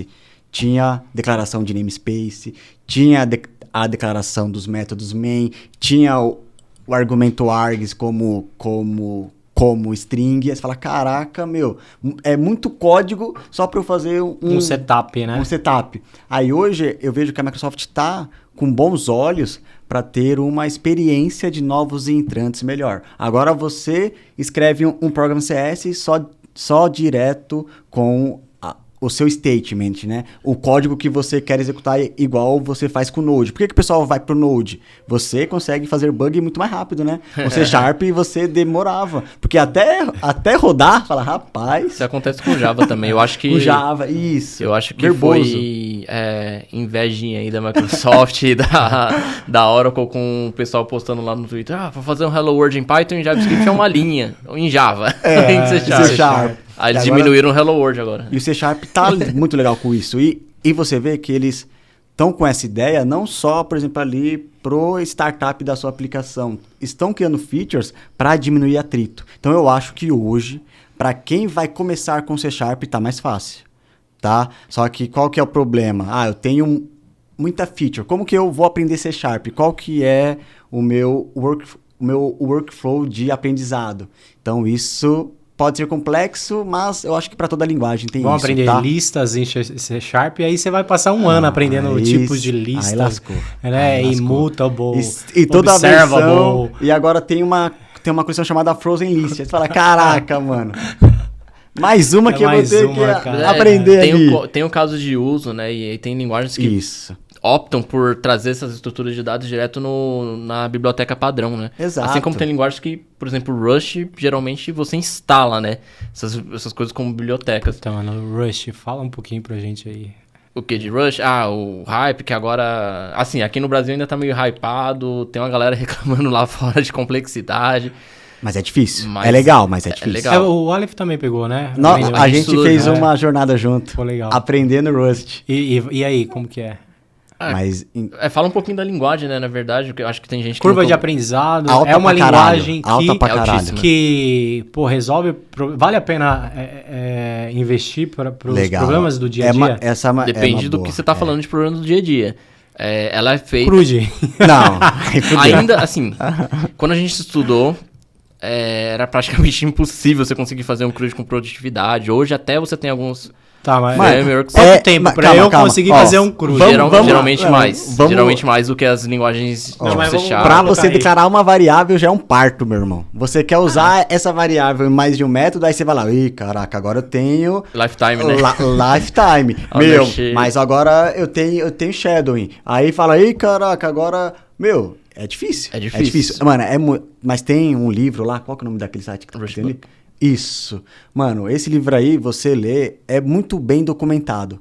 Só que, cara, isso sim é difícil para novos entrantes em tecnologias. Mas, então, Então C Sharp é tranquilinho. fazendo um advogado do diabo, assim, né? Perto de Rust. Que é o que o pessoal da comunidade geralmente fala. Rust é difícil porque fazer software seguro é difícil. E ele é muito, digamos assim, chita nisso, né? O software, eles, quando implementam feature dentro, tem que ser segura.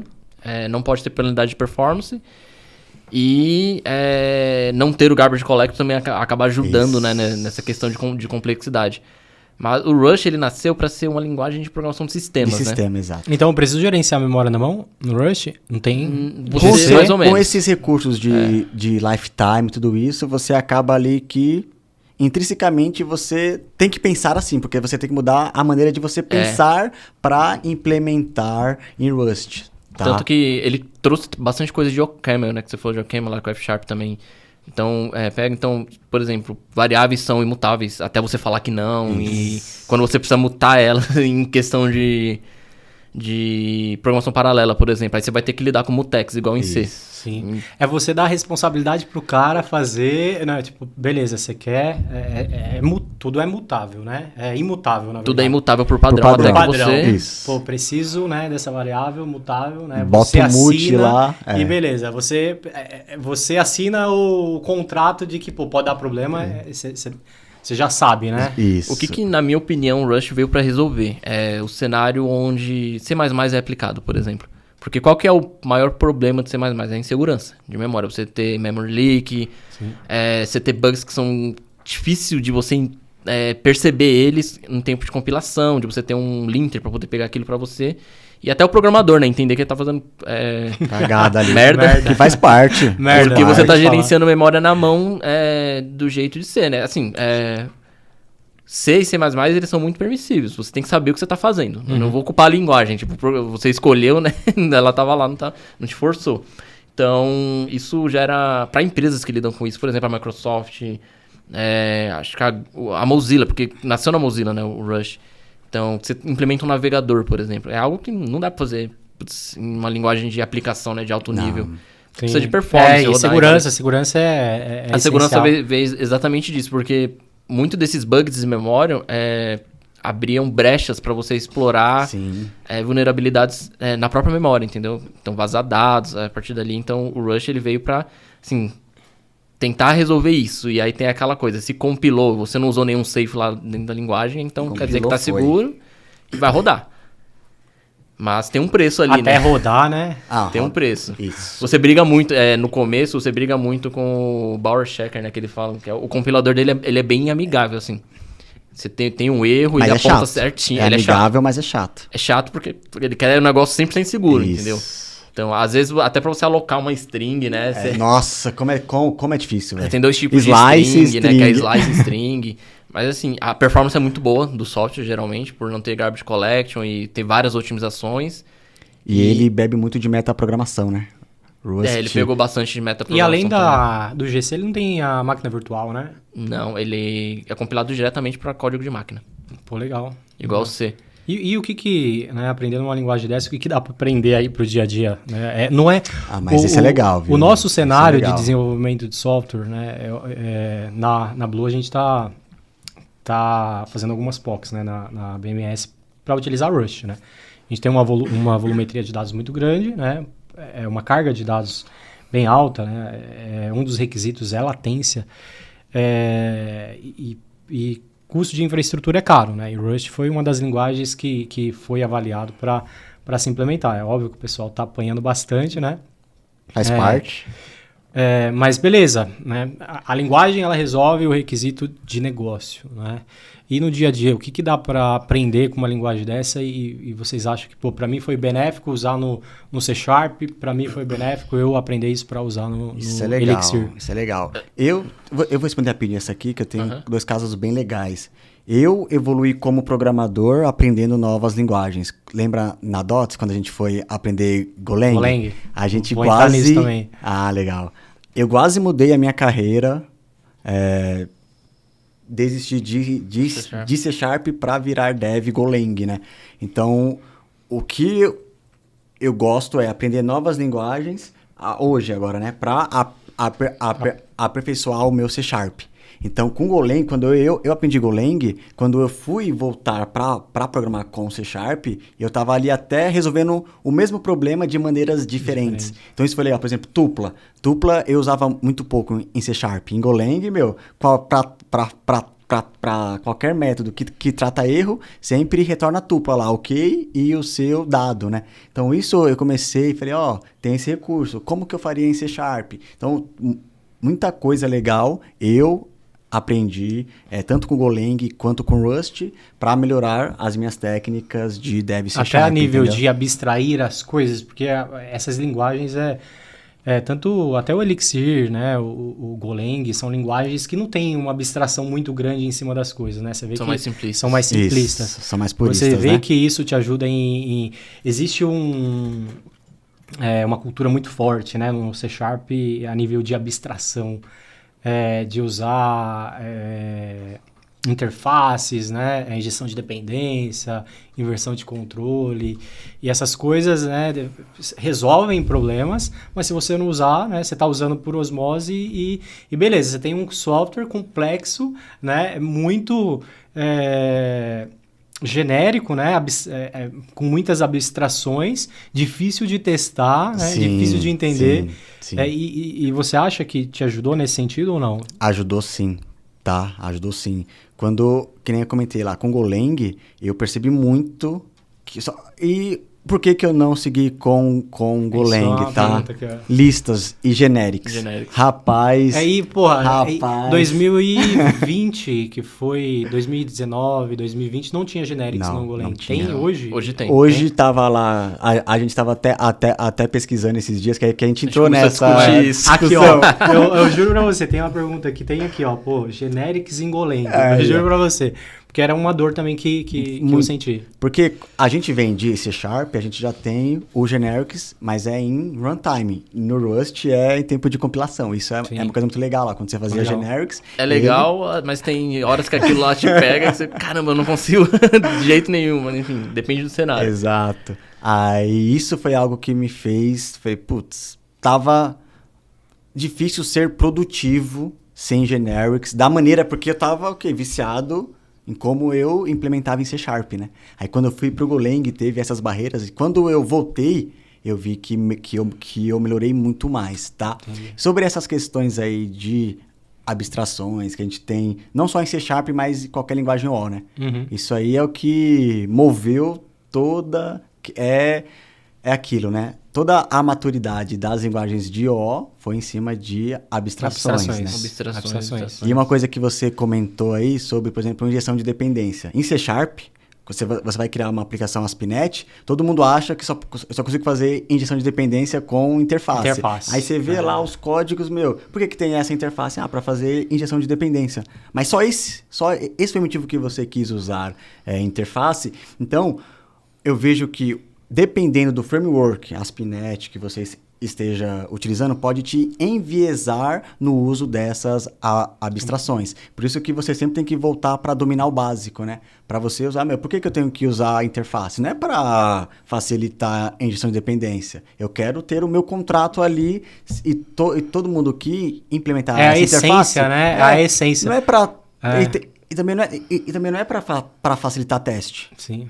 Você usa hoje, porque você quer fazer mock, né, e tal. Mas, cara, então, o que eu vejo o framework inviabiliza, não inviabiliza, enviesa o uso das abstrações. Eu acho que esse é um ponto ruim, e não só na Microsoft, né? Sim, sim. Na maioria, tudo que é O, você vai aprender ASP.NET, aí a pessoa tem que fazer um console application, não sabe.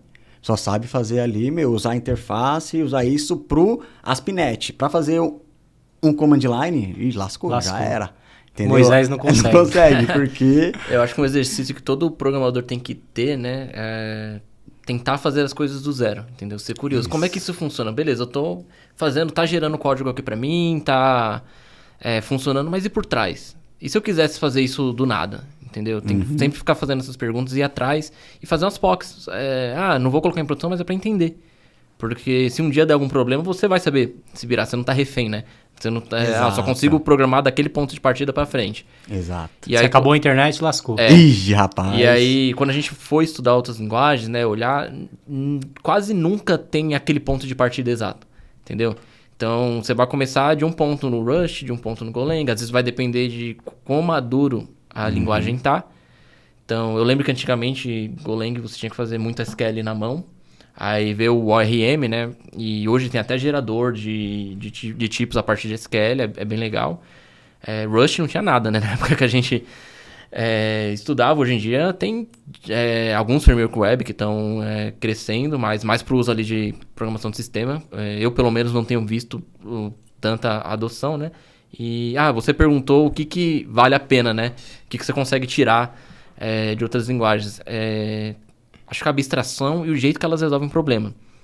Então, uma coisa que tem no Rust, que é bem legal, e você só veria no Haskell, por exemplo, ou no Camel, e talvez você não queira estudar Haskell ou Camel porque você ouviu o seu amiguinho falar que é difícil, que é acadêmico, que não vai usar em produção, tipos algébricos, entendeu? Que é a possibilidade de você modelar algumas regras de negócio só fazendo a tipagem. Porque o sistema de tipos do Rust é um sistema muito forte, até mais forte que o C Sharp, com o Java da vida. Então você consegue modelar regras de negócio só fazendo lá, sei lá, sua struct, aí você coloca enum, os casos da struct que aparece no enum, por exemplo, um cadastro. Vê se eu entendi. Tipo, eu posso criar um tipo monetário, né, e ter as validações ali para aquele tipo através da linguagem, é isso? Isso, através da definição de tipo, sem escrever lógica em si. Vamos tentar dar um exemplo, que acho que todo mundo dá esse tipo de exemplo, que vamos supor, quando você está criando uma conta de um usuário no seu sistema, e você tem 2 estados dela, que é a conta antes de ter o e-mail confirmado, o link lá no e-mail confirmado, e depois, né? Você consegue expressar isso no Rush. Você consegue criar lá um enum, falar, quando está confirmado, vai ter essas informações disponíveis. Quando não está, vai ter essas outras. Então, isso já, por si só, já impossibilita bugs do tipo, estou acessando algum campo para executar alguma lógica numa conta que não foi confirmada antes e que não poderia acontecer isso, entendeu? Então, você já barra bug ali na definição do tipo em si. Não quer dizer que é simples fazer isso. É complexo. Você tem que saber muito do negócio, né? Para você conseguir modelar esse tipo de regra. Mas é algo que eu não vejo em outras linguagens. Quando eu estudei Rust, eu vi. E hoje, apesar de não ter tipos algébricos nas outras linguagens que eu trabalho, sei lá, JavaScript, Elixir, eu consigo meio que emular essas regras, entendeu? E fazer menos bug, digamos assim. Colocar menos if no código, só porque eu modelei bem minhas entidades, por exemplo. Pô, legal. Né? Te traz a cultura, né? Do que é bom naquela linguagem. Eu achava estranho os retornos de erro, né? Do Golang. Como que ele lidava com erro, né? Não tem exception, né? Não tem exception. If, ok. Mas e underline. O Rush é bem disso também, viu? Tem muito disso, que ele usa um tipo algébrico chamado result. Então, sempre quando alguma coisa pode falhar, ele vai retornar uma espécie de um enum. Que aí você tem o ok, que essa a operação deu certo, e o error. E também tem o que não é muito de pode falhar, mas é opcional, né? Tem o option, que é onde nas outras linguagens a gente retornaria nulo. Quantos problemas a gente teve com nulo, né, na história? No pointer exception, enfim. E esse lance do Golang evita né, do cara salvar a stack trace no banco de dados. Né? Caraca, velho. Exceptions, cara, eu tenho opiniões muito fortes sobre isso. Eu não curto muito. Domain exceptions. Runtime exception, sabe? Exceção quando você dá o throw lá. Sim. É que tem linguagens que vê isso de forma diferente, né? Elixir tem, mas a gente não usa isso para modelar o fluxo do negócio. Entendeu? É muito perigoso, justamente por isso que você falou. Você joga stack trace na cara do usuário, às vezes. O .NET, porra... Mas não é o .NET. Não, é porque eu tenho experiência em .NET, né? Não posso falar de outras linguagens, né? Não, mas existia sim uma cultura. Existe. Era normal, né? O full framework, né? Principalmente com o ASP.NET, né? Quantas vezes a maioria das páginas escritas em ASP.NET, você já viu uma stack trace, né? A página amarelinha lá, né? Com toda a stack trace do... Tanto que a Microsoft está introduzindo nessas últimas versões do C Sharp a maneira de você não usar mais null no seu Codebase. Então isso é legal. Isso é legal, isso é para legal. você pensar, não, ó, eu vou ter nessa assinatura que eu posso ou não retornar nulo aqui. Então, se você tem um método que retorna um usuário do banco de dados, se ele existe ou não, você já consegue ir na sua própria assinatura, para você já dar uma dica para o dev que ele tem que, ó, ali pode retornar algum erro. Então, isso é legal, entendeu? Porque não tem coisa mais mentirosa do que a assinatura de método C# e Java de antigamente. Tipo, ó, posso receber esse objeto aqui. Aí você vai lá todo feliz, recebi o objeto, vou acessar o atributo, aí você vai rodar um negócio no pointer No pointer set. Então, pô, eu não tô recebendo, eu tô recebendo ou o objeto ou o nulo. Ou a ausência do ausência valor, né? Do valor, entendeu? E isso, em linguagens que tem tipagem forte, que nem Rush, você consegue expressar. Você fala que é nullable, né? E eu acho que você tem hoje, tanto em Java quanto em C#, Nullable wrappers. já tem. Pra você modelar melhor a assinatura dos métodos. Aí você vê todo mundo, né, colocando Isso, ponto de exclamação. Tudo é nullable, né? Que isso também é uma... Eu vejo que é até entendimento do que pode retornar, o que não pode retornar, né? E até mesmo tratar o jeito que deveria, né? Porque você não pode sair assumindo que tudo é nullable, né? Exato. Isso é uma parada... Mas teve esse da Microsoft, quando eles começaram com essa jornada, né? Eu acho que eles pecaram em como eles estavam passando a mensagem para os devs, né? Eu não vi, tipo assim, uma boa didática para a gente aprender a usar esses novos operadores. Então, hoje você fala, eu quero cagar aqui para essa regra, põe um ponto de exclamação e já era. Retorna o erro para o usuário, né? Se não tiver se for nulo. Aí entendeu? beleza. Então isso que é ruim. Então faltou ali um carinho a mais da Microsoft na hora de passar, dar exemplos, sabe, nesses cenários. E a documentação é complexa disso, porque você tá mudando a cabeça de como o cara programava. Sim. Você tá passando um novo conceito, então você deveria ter feito ali uma jornada mais amigável, né? Você tá falando assim, você tá subindo exception, mas você vai ter que lidar com ela em algum momento, cara, na Entendeu? stack. Então isso que... E até mesmo os cenários do dia a dia, Faltou. né? Até mesmo em documentações, né? Em como você poderia aplicar aquela nova feature, né? Exato. Eu acho isso importante. Eu não vejo, dificilmente você vê isso em documentação de linguagem. Mas o que eu vejo também, né? As outras linguagens em si, né? Elixir, Golang... eu vejo que a galera é muito mais preocupada com o que a linguagem está resolvendo, né? Em como que ela resolve, né? Pô, você vai pro C#, você vai pro Java, eles não têm essa cabeça. A cabeça é, tipo, beleza. E até um ponto, né? Todo esse hype, tanto de arquitetura, até mesmo de linguagem, né? O hype ele é definido por pessoas e empresas que têm influência em tecnologia, né? Isso não é somente da área de tecnologia, mas é assim que funciona. E eu não vejo isso em outras linguagens, né? Existe uma comunidade, o Elixir eu participei algumas vezes, o Golang também, mas a linguagem, o .NET em si, a Microsoft, tinha muito aquele negócio de MVP, né? Eles focavam muito em não passar o que a linguagem está resolvendo e como ela está resolvendo, mas sim, tipo, essa linguagem não sei nem definir, sabe? Mas falavam de arquitetura, né? Falavam de tecnologia, né? Não do problema que a linguagem está resolvendo. Mas também... Não falava tanto da linguagem, mas falava de coisas, né? Tipo, o DDD em si é um exemplo, né? Entendi. Mas pensa o seguinte, né? Imagina que você tem essas linguagens já business, C#, Java. Imagina que entra uma nova linguagem, você precisa convencer, né? E como você consegue convencer as pessoas, né? Fazendo esse tipo de abordagem que o Golang fez, o Elixir fez. Eu acho que isso também é mais estratégia ali. Em que sentido? Contextualize melhor. Que nem você falou, eu quero apresentar como que o Elixir resolve os problemas. Eu quero mostrar a filosofia daquela linguagem, como que ela foi modelada. Quando você vê o Valim falando do Elixir, você fala, caraca, quero programar nisso amanhã. Um cara apaixonado. Né? Exato. Entendeu? Mas aí... eu acho que para ele, essas linguagens terem ali, conquistarem um hype, você precisa ter essa abordagem, entendeu? Porque... Mas o C Sharp, ele teve essa oportunidade, cara, no core. Mas fez. Não, fez. Assim, Fez. ele... Fez. Assim, Fez. eu não sei Abraçou se de fato... a comunidade, mano. Não, ele abraçou. Eu acho que não. eu iria um pouquinho atrás. Eu acho que ele teve essa oportunidade e fez no full mesmo, quando ele tava... Porque antes era Java, né?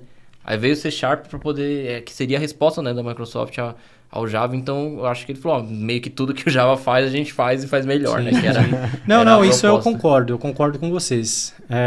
Eu falo no sentido de trazer a filosofia, né? Ele teve a oportunidade, não estou falando do ecossistema como todo, mas sim da linguagem. A linguagem. Porque é muito vendido o .NET, né? Não é vendido o C Sharp, entendeu? Como o F Sharp, ele... Cara, a comunidade não usa. Dificilmente você vai ver uma pessoa programando em F Sharp. Pô, é uma puta de uma linguagem, né? Resolve, né, N problemas, né? Não é purista, mas funciona. E a comunidade não abraça, entendeu? Por quê? Porque já está enviesado ali no full, né? São pessoas...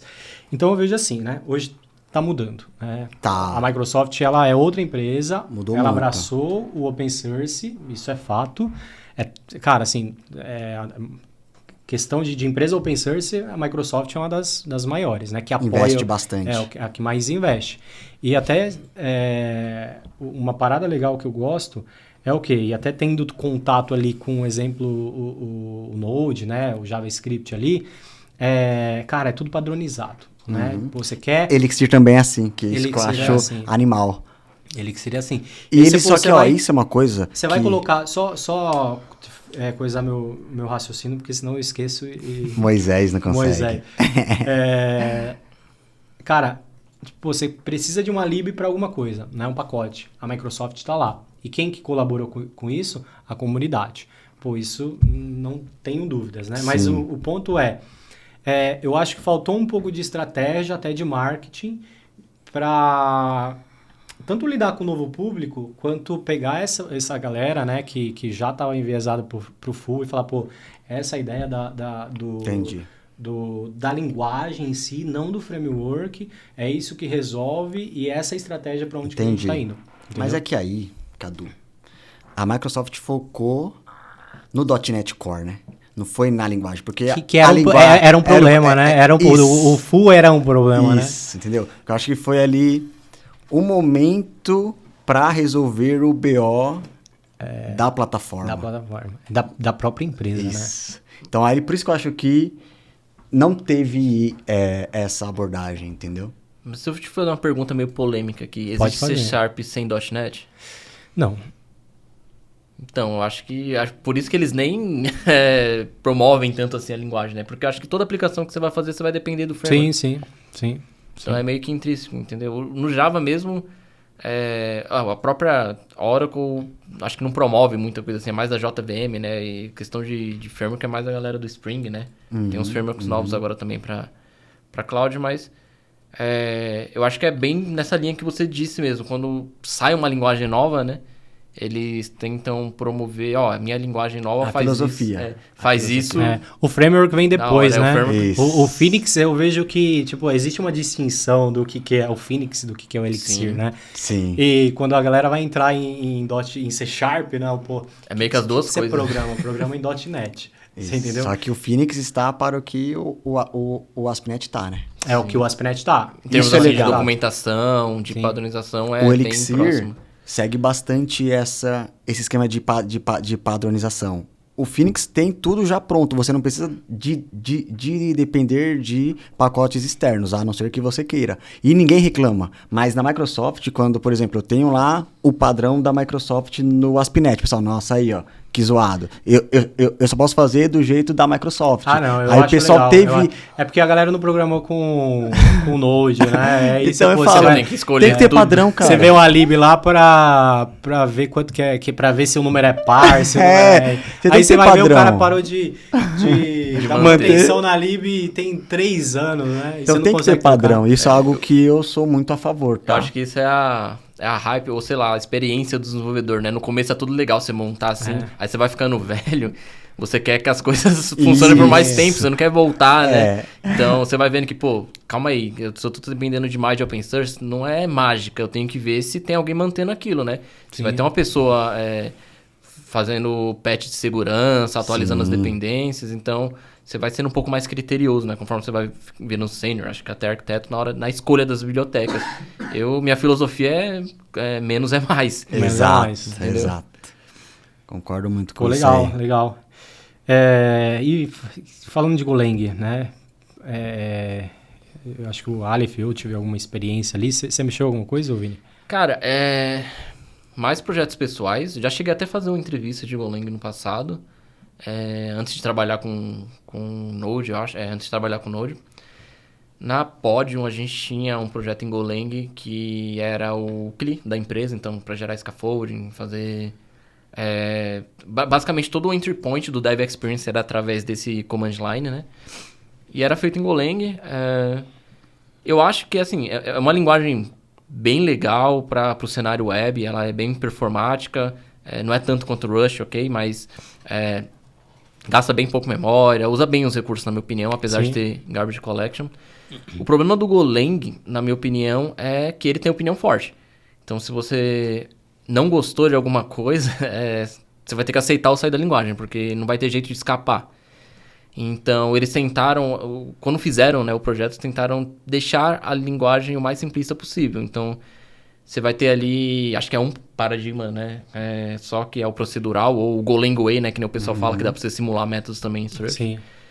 Mas, se você não concordar com alguma coisa, por exemplo, o Rush, você tem a questão de... Não é democracia, né? Não é democracia, você tem que aceitar. Tanto que a galera reclama muito essa questão das tuplas, né? Toda hora que alguma coisa falha, você tem que botar um if lá, mesmo que você não vai tratar o erro agora. Exato. Onde o if, fala, porra. E tinha falta de generics, né, antigamente. E ultimamente, pasmem, a galera reclama da performance. Por causa de hype. Como assim, cara? Porque, pô, olha a Rush aí, tá muito mais... É foda. Mas... O cara não fez uma linha de não código fez uma em linha. Rush, né? Nem Go. Quer fazer benchmark. Exatamente, cara. E, na verdade, não. Eu acho assim, tem essa falta de um framework full, assim, na minha opinião, com tudo já resolvido, que, sei lá, você tem o Echo lá, né? Tem o Echo, Gin. Mas aí eu acho que você não vem com toda a questão de banco de dados, né, já configurado para você. Você tem migrations também não vem, né? Teste eu não lembro como é que é, se é alguma biblioteca ou se tem alguma coisa padrão. Era nativo. Era nativo. Mas o pessoal usa. Tem. A gente usou bastante. Sim, o Golang, a comunidade é muito colaborativa, né? Tem muito framework, muita lib boa, né? Eu vejo muito o cenário dele para DevOps, sabe? Command line, interface, eu acho que brilha bastante.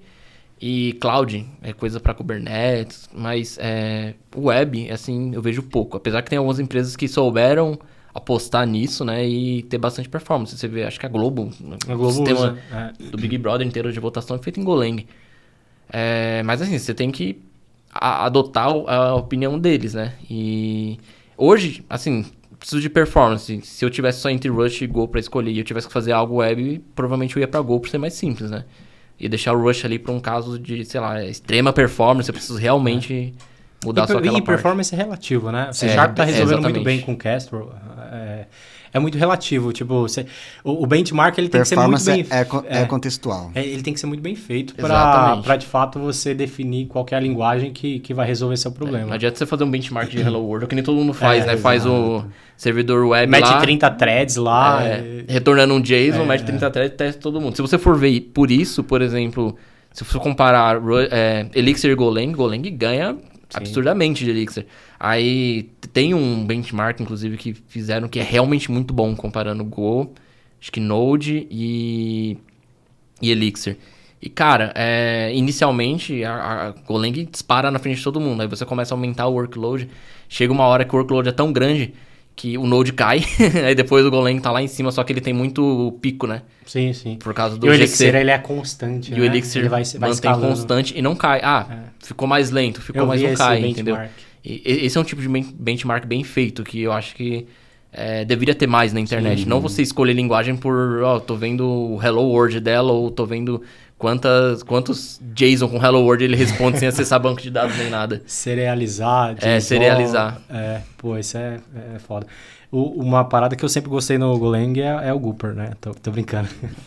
Mas é o jeito que lida com threads, né? Com as goroutines. Goroutines, né? Isso é do caralho. Cara, isso é do caralho. Quem programa em .NET sabe o quão difícil é você, né? Hoje é mais fácil. Você tem mais opções, né? Mais acessíveis, mais fácil de usar do que antigamente, né? Você tem que gerenciar thread do sistema operacional, sim, né? Sim. E aí lidar com sincronização, né? Usando mutex, usando semáforos, usando, né? Sei lá, né? N meios ali e as goroutines com channels. Com channels, cara, isso é animal. É simples, né? O overhead é muito baixo. Vocês têm uma opinião sobre isso? O que vocês acham? Cara, eu usei Goroutine lá na DOTS, né? Quando a gente fez aquele motor de cálculo de pontos, né? Da POS? Isso, lembra? Aí... que é o seguinte, né? Quando eu fui aprender isso, o que tava mais difícil eu entender channels do que goroutines. Porque eu tive um atrito ali, como que eu vou controlar o channel para eu saber quando que chegou a minha resposta da goroutine, né? Então eu tive mais atrito ali em usar o channel do que realmente entender o que eu tinha que fazer para resolver. Com C# hoje, cara, tá muito mais simplista, né? Sim. Tá muito mais simplista e foi algo que é aquilo, né? É validação sobre validação e com o tempo fica maduro para você chegar num estado bom. O ótimo você nunca vai conseguir. Mas estar bom ali e ser mais amigável ao dev, com pouco atrito, você consegue conquistar ali mais fãs, né? E ouvir também quem usa, né? A própria comunidade. Exato. Tem que... porque faz parte, né? E com o .NET Core, a Microsoft mudou essa abordagem, né? Tava faltando, né? Pô, eu acho que para quem saiu do C gerenciando thread na mão e tendo que fazer runtime chama de green threads, né? Que são essas threads mais leves. O Go realmente foi disruptivo, né? Apesar de que as coisas estavam sempre aí, mas ninguém via. Mas, por exemplo, hoje, eu não digo que é a minha forma preferida, porque o jeito que o Elixir gera, para mim, é a minha preferida. Meu jeito preferido de gerir threads, workloads paralelos e concorrentes. Mas eu acho legal, acho bacana. Através de processos, né? Através de processos, chamado modelo de atores. Actor Model. Tem pro .NET tem o Aka. O Aka. Nunca usei. O Aka. Tem o Aka... É do Scala, não é? Do Scala, mas tem uma versão do .NET. É que é difícil você fazer modelo de ator com biblioteca, né? No Elixir e no Erlang, ele tá dentro do runtime. Não tem como você fugir disso. Mas é que nasceu pra resolver esse tipo de isso. problema, e aí você né? e aí você tem coisas boas e ruins, né? Esse é um dos motivos do porquê Erlang não é tão bom assim com... processamento massivo de números, né? E na verdade eu acho que nenhum runtime que gerencia essas threads mais leves são bons para poder fazer processamento paralelo de números com muita performance. Tanto que quando você cai para isso, você tem que voltar a threads mesmo, né? Mas do que a gente tem disponível hoje, eu acho que no C# é async await, né? Que vocês usam... No JavaScript acho que é a mesma coisa, no Rush também. Os mais diferentões que eu vejo é o Goroutines, né? E o modelo de processo do Elixir. Sendo o modelo de processo meu preferido. Acho que é óbvio, né? Legal. Eu tava pensando aqui, a gente tá falando de pattern match, cara, né? Que você viu no... pattern match na assinatura do método. Do Elixir. Cara, tenta ver pattern match no Clojure, cara. Ave Maria. No Clojure. Cara, assim, é terrível. Na verdade, Mas terrível de bom ou terrível... não. É terrível de entender, cara. Clojure é uma linguagem que é difícil... não sei se é puramente funcional. Não é né? puramente funcional, porque roda em cima do Java. Tem a JVM, né? Acho que o que mais deixa... o maior impacto do Clojure é a sintaxe, né? Porque é baseado em Lisp. Cara, aí, é terrível, barra terrível, de Lisp. terrível, cara. no fim das contas, o que você faz, na verdade, é mover a chamada da função pra dentro do parênteses, em vez de estar pra fora, assim. E eu acho que é bem estranho mesmo, né, comparado com as linguagens que a gente tem hoje em dia, até porque a maioria das linguagens que o pessoal usa hoje em dia é baseada, acho que em C, né? C. Em C. Sintaxe é muito parecida com C, tem o Java, tem C muita Sharp, coisa derivada Go. linguagens até novas, né? Muita coisa derivada do Java, né? Do Java. O Java em si é baseado em C. A sintaxe, falando, né? A semântica não, mas... Sim. O Go ele acaba sendo purista porque também não teve nenhuma influência de outras linguagens, né? sim. Teve o C. Teve o C. E aí... Mas Lisp é mais antigo que C. Sim. Por incrível que pareça. Mas ele não é tão difundido na indústria assim, web, né? E o que eu gosto de Lisp... Eu sei Lisp, porque o Emacs, então, é configurado em Lisp. Eu acabei aprendendo. Apesar de ser estranho no começo, o que eu acho muito legal é que tem menos sintaxe do que todas as outras linguagens. Se você aprende, parênteses, a keyword está ali, os argumentos aqui, você já aprendeu 80% da linguagem. Então, literalmente Lisp, né? Significa List Processor, se eu não me engano. Então, é literalmente um processamento de listas. De listas. Uma vez que você aprendeu isso, vai ser assim, tipo, 99% das vezes. Até você aprender, lascou. Você Moisés não lascou, consegue. até você se acostumar. Cara, o problema, na verdade, é aprender, cara. Não, mas assim, problema é uma curva de O problema aprendizagem... é aprender. Na minha opinião, enorme. curva de aprendizagem em sintaxe é muito mais fácil de pegar do que em semântica. Que é o caso do Rush. Você olha pro Rush e fala, pô, é um C. Parecido com C. Mas a semântica da linguagem é mais pesada. Sim. Que é a forma como resolve os problemas. O Lisp, o Clojure em si é mais a questão... tem a questão do troca de paradigma, né? De tentar ser um paradigma funcional, beleza. Mas a sintaxe em si é o menor dos problemas. Com uma semana você programando, você consegue... Na minha opinião, você consegue aprender qualquer coisa. Já se acostuma, né? Já não estranha tanto. Uma semana é foda, né? Tem que gastar Não, muito você não fica neurônio, pró, né? mas você já estranha menos. Você Consegue olha fazer um aquilo, Hello World. Você olha aquilo, você já começa a ler, sabe? Acho Consegue que interpretar, né? é a mesma reação de quando você não sabia programar e a primeira vez que você viu essa primeira linguagem de programação, você falou, que negócio é esse? Eu não tô entendendo porque as coisas vão pro lado, né? Tão indentadas. Não, sim, a primeira vez que eu vi, eu falei, caraca, mano, não é possível alguém Entendi. programar com isso, mas tem os doidos aí, né? Tem, claro que tem. Você é doido. Vou finalizar com, né, a gente falou bastante, vários temas, né, arquitetura, paradigmas, linguagens, temas densos. E acho que é importante também, né? Eu acho que a galera que vê, tem muita galera que vê, é a galera que quer entrar no mercado de trabalho e hoje existe um sonho de muitas pessoas, né? Que é uma área que muda vidas, né? Exato. Acho que vocês... A história do Vini eu não conheço muito bem, mas pelo que você falou, vocês basicamente se conhecem desde bebê. de bebê. Já era vizinho. E eu conheço o Aleph, tem bastante tempo. Participei ali um pouco do crescimento dele e sair, né, da onde que vocês saíram para estar hoje onde vocês estão, de fato não é fácil. Não né? Você morou lá no Tamarutaca também? Também. Já era vizinho, literalmente. Então você conhece. Nós dois da Tamarutaca, velho. Vocês conhecem o que realmente, né, é o mundo e quão difícil é conquistar as coisas. E pra mim, ver isso é gratificante, porque eu também saí de Diadema, né? Então... Saí de já. Tô ali no mesmo bolo. E tem muita gente que acaba se inspirando, né? Olha vocês, né? Um arquiteto, né? Engenheiro de software, trabalhando para fora. E queria que vocês dessem uma mensagem pro pessoal que tá entrando. O que a galera precisa fazer para entrar? O que eles precisam aprender? O que vocês... Se você tem uma mensagem para essa galera. Legal. Quer começar, Vini? Vai lá, Vini. Tá, seja curioso, né? Então, curiosidade eu acho que é a peça-chave para poder trabalhar nessa área. Não é fácil, que nem todo mundo vende e fala que tantos meses você vai ficar rico, não vai. É bastante conteúdo e você vai ter que estudar a vida inteira, mas isso tudo é recompensado no final. Então, é uma área que vale bastante a pena. E tenha paixão, né? Não tenta entrar assim, na área só pelo dinheiro ou porque você viu algum conhecido crescer na vida. Assim.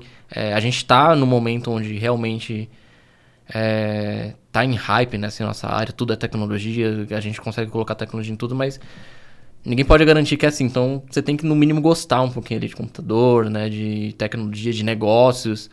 E principalmente ser curioso, né? Que nem eu falei no começo, porque você vai ter que ser curioso tanto para a parte tecnológica quanto para a parte de empresas de negócio, né? Costumo falar que nossa área, a gente acaba tendo que se formar 2 vezes, né? Então, Exato. tanto em tecnologia quanto no negócio da empresa. Você muda de empresa, tem que estudar tudo de novo. Então é isso, curiosidade é a palavra-chave, na minha opinião. Pô, legal. Eu concordo muito com isso, com o que o Vini comentou. E a nossa área carece de ótimos profissionais, sabe? Então, a dica que eu sempre dou é o quê? Domina o básico. Se você está interessado em entrar na área, comece dominando o básico. Que só em você dominar o básico, você já vai ser diferenciado da maioria dos nossos devs, né? Então, a ideia é o quê? Estudar, chorar um pouquinho às vezes, porque faz parte, quando tiver bug, treta, e, dominar sempre o básico e investir em soft skill. Então, quando você é uma pessoa fácil de lidar, porque o programador não é mais o cara que só fica atrás do computador. Ele mostra as caras. Então, ele tem que ir lá, tem que conhecer o usuário, tem que entrevistar o usuário, ou até quando for passar código para o amiguinho, para o QA testar. Então, ter soft skill é algo assim importante e que nem muita gente fala, né? Fala só para focar na parte técnica. Também, foca e domina o básico e invista também em soft skill, porque a nossa área carece de pessoas boas que não tenham ego, porque ego é o mal da nossa área. Acho que é isso que eu falaria pra galera. Pô, legal, legal. E vocês são provas de que realmente estudar muda a vida, né? Muda. A gente consegue dar mais conforto pra família, pra gente, e de fato fazer uma parada que é legal, né? Tá no meio de tecnologia é legal. Não é só código, pô, tem happy hour, tem cerveja, tem muita coisa legal que você pode levar pra vida, né? Então, legal. A dica aí. Pô, é isso, pô, obrigado aí. É um prazer ter vocês aqui e vamos marcar mais, né? Claro, é legal essa experiência. Tem que ter a parte 2, né? Tem que ter a parte 2, né? Trazer alguns temas polêmicos, pô, vamos trazer a galera que tá ali no grupo. Sim, vai ser legal. Vai ser legal. Dá pra fazer um mesão aqui grandão? Dá? Pô. Até 6 aí, legal. Pô, fechou, já temos, né, 3 pessoas aí pra tentar trazer. Legal. É isso aí, pessoal. E pedir pra vocês curtir o vídeo aí, deixar o like, comentem no canal, siga o Aleph aí lá no LinkedIn, né? No GitHub. O Vini aí no GitHub, no LinkedIn. A gente vai colocar o link aí dos caras, né? Pá. É isso aí, valeu. Pô.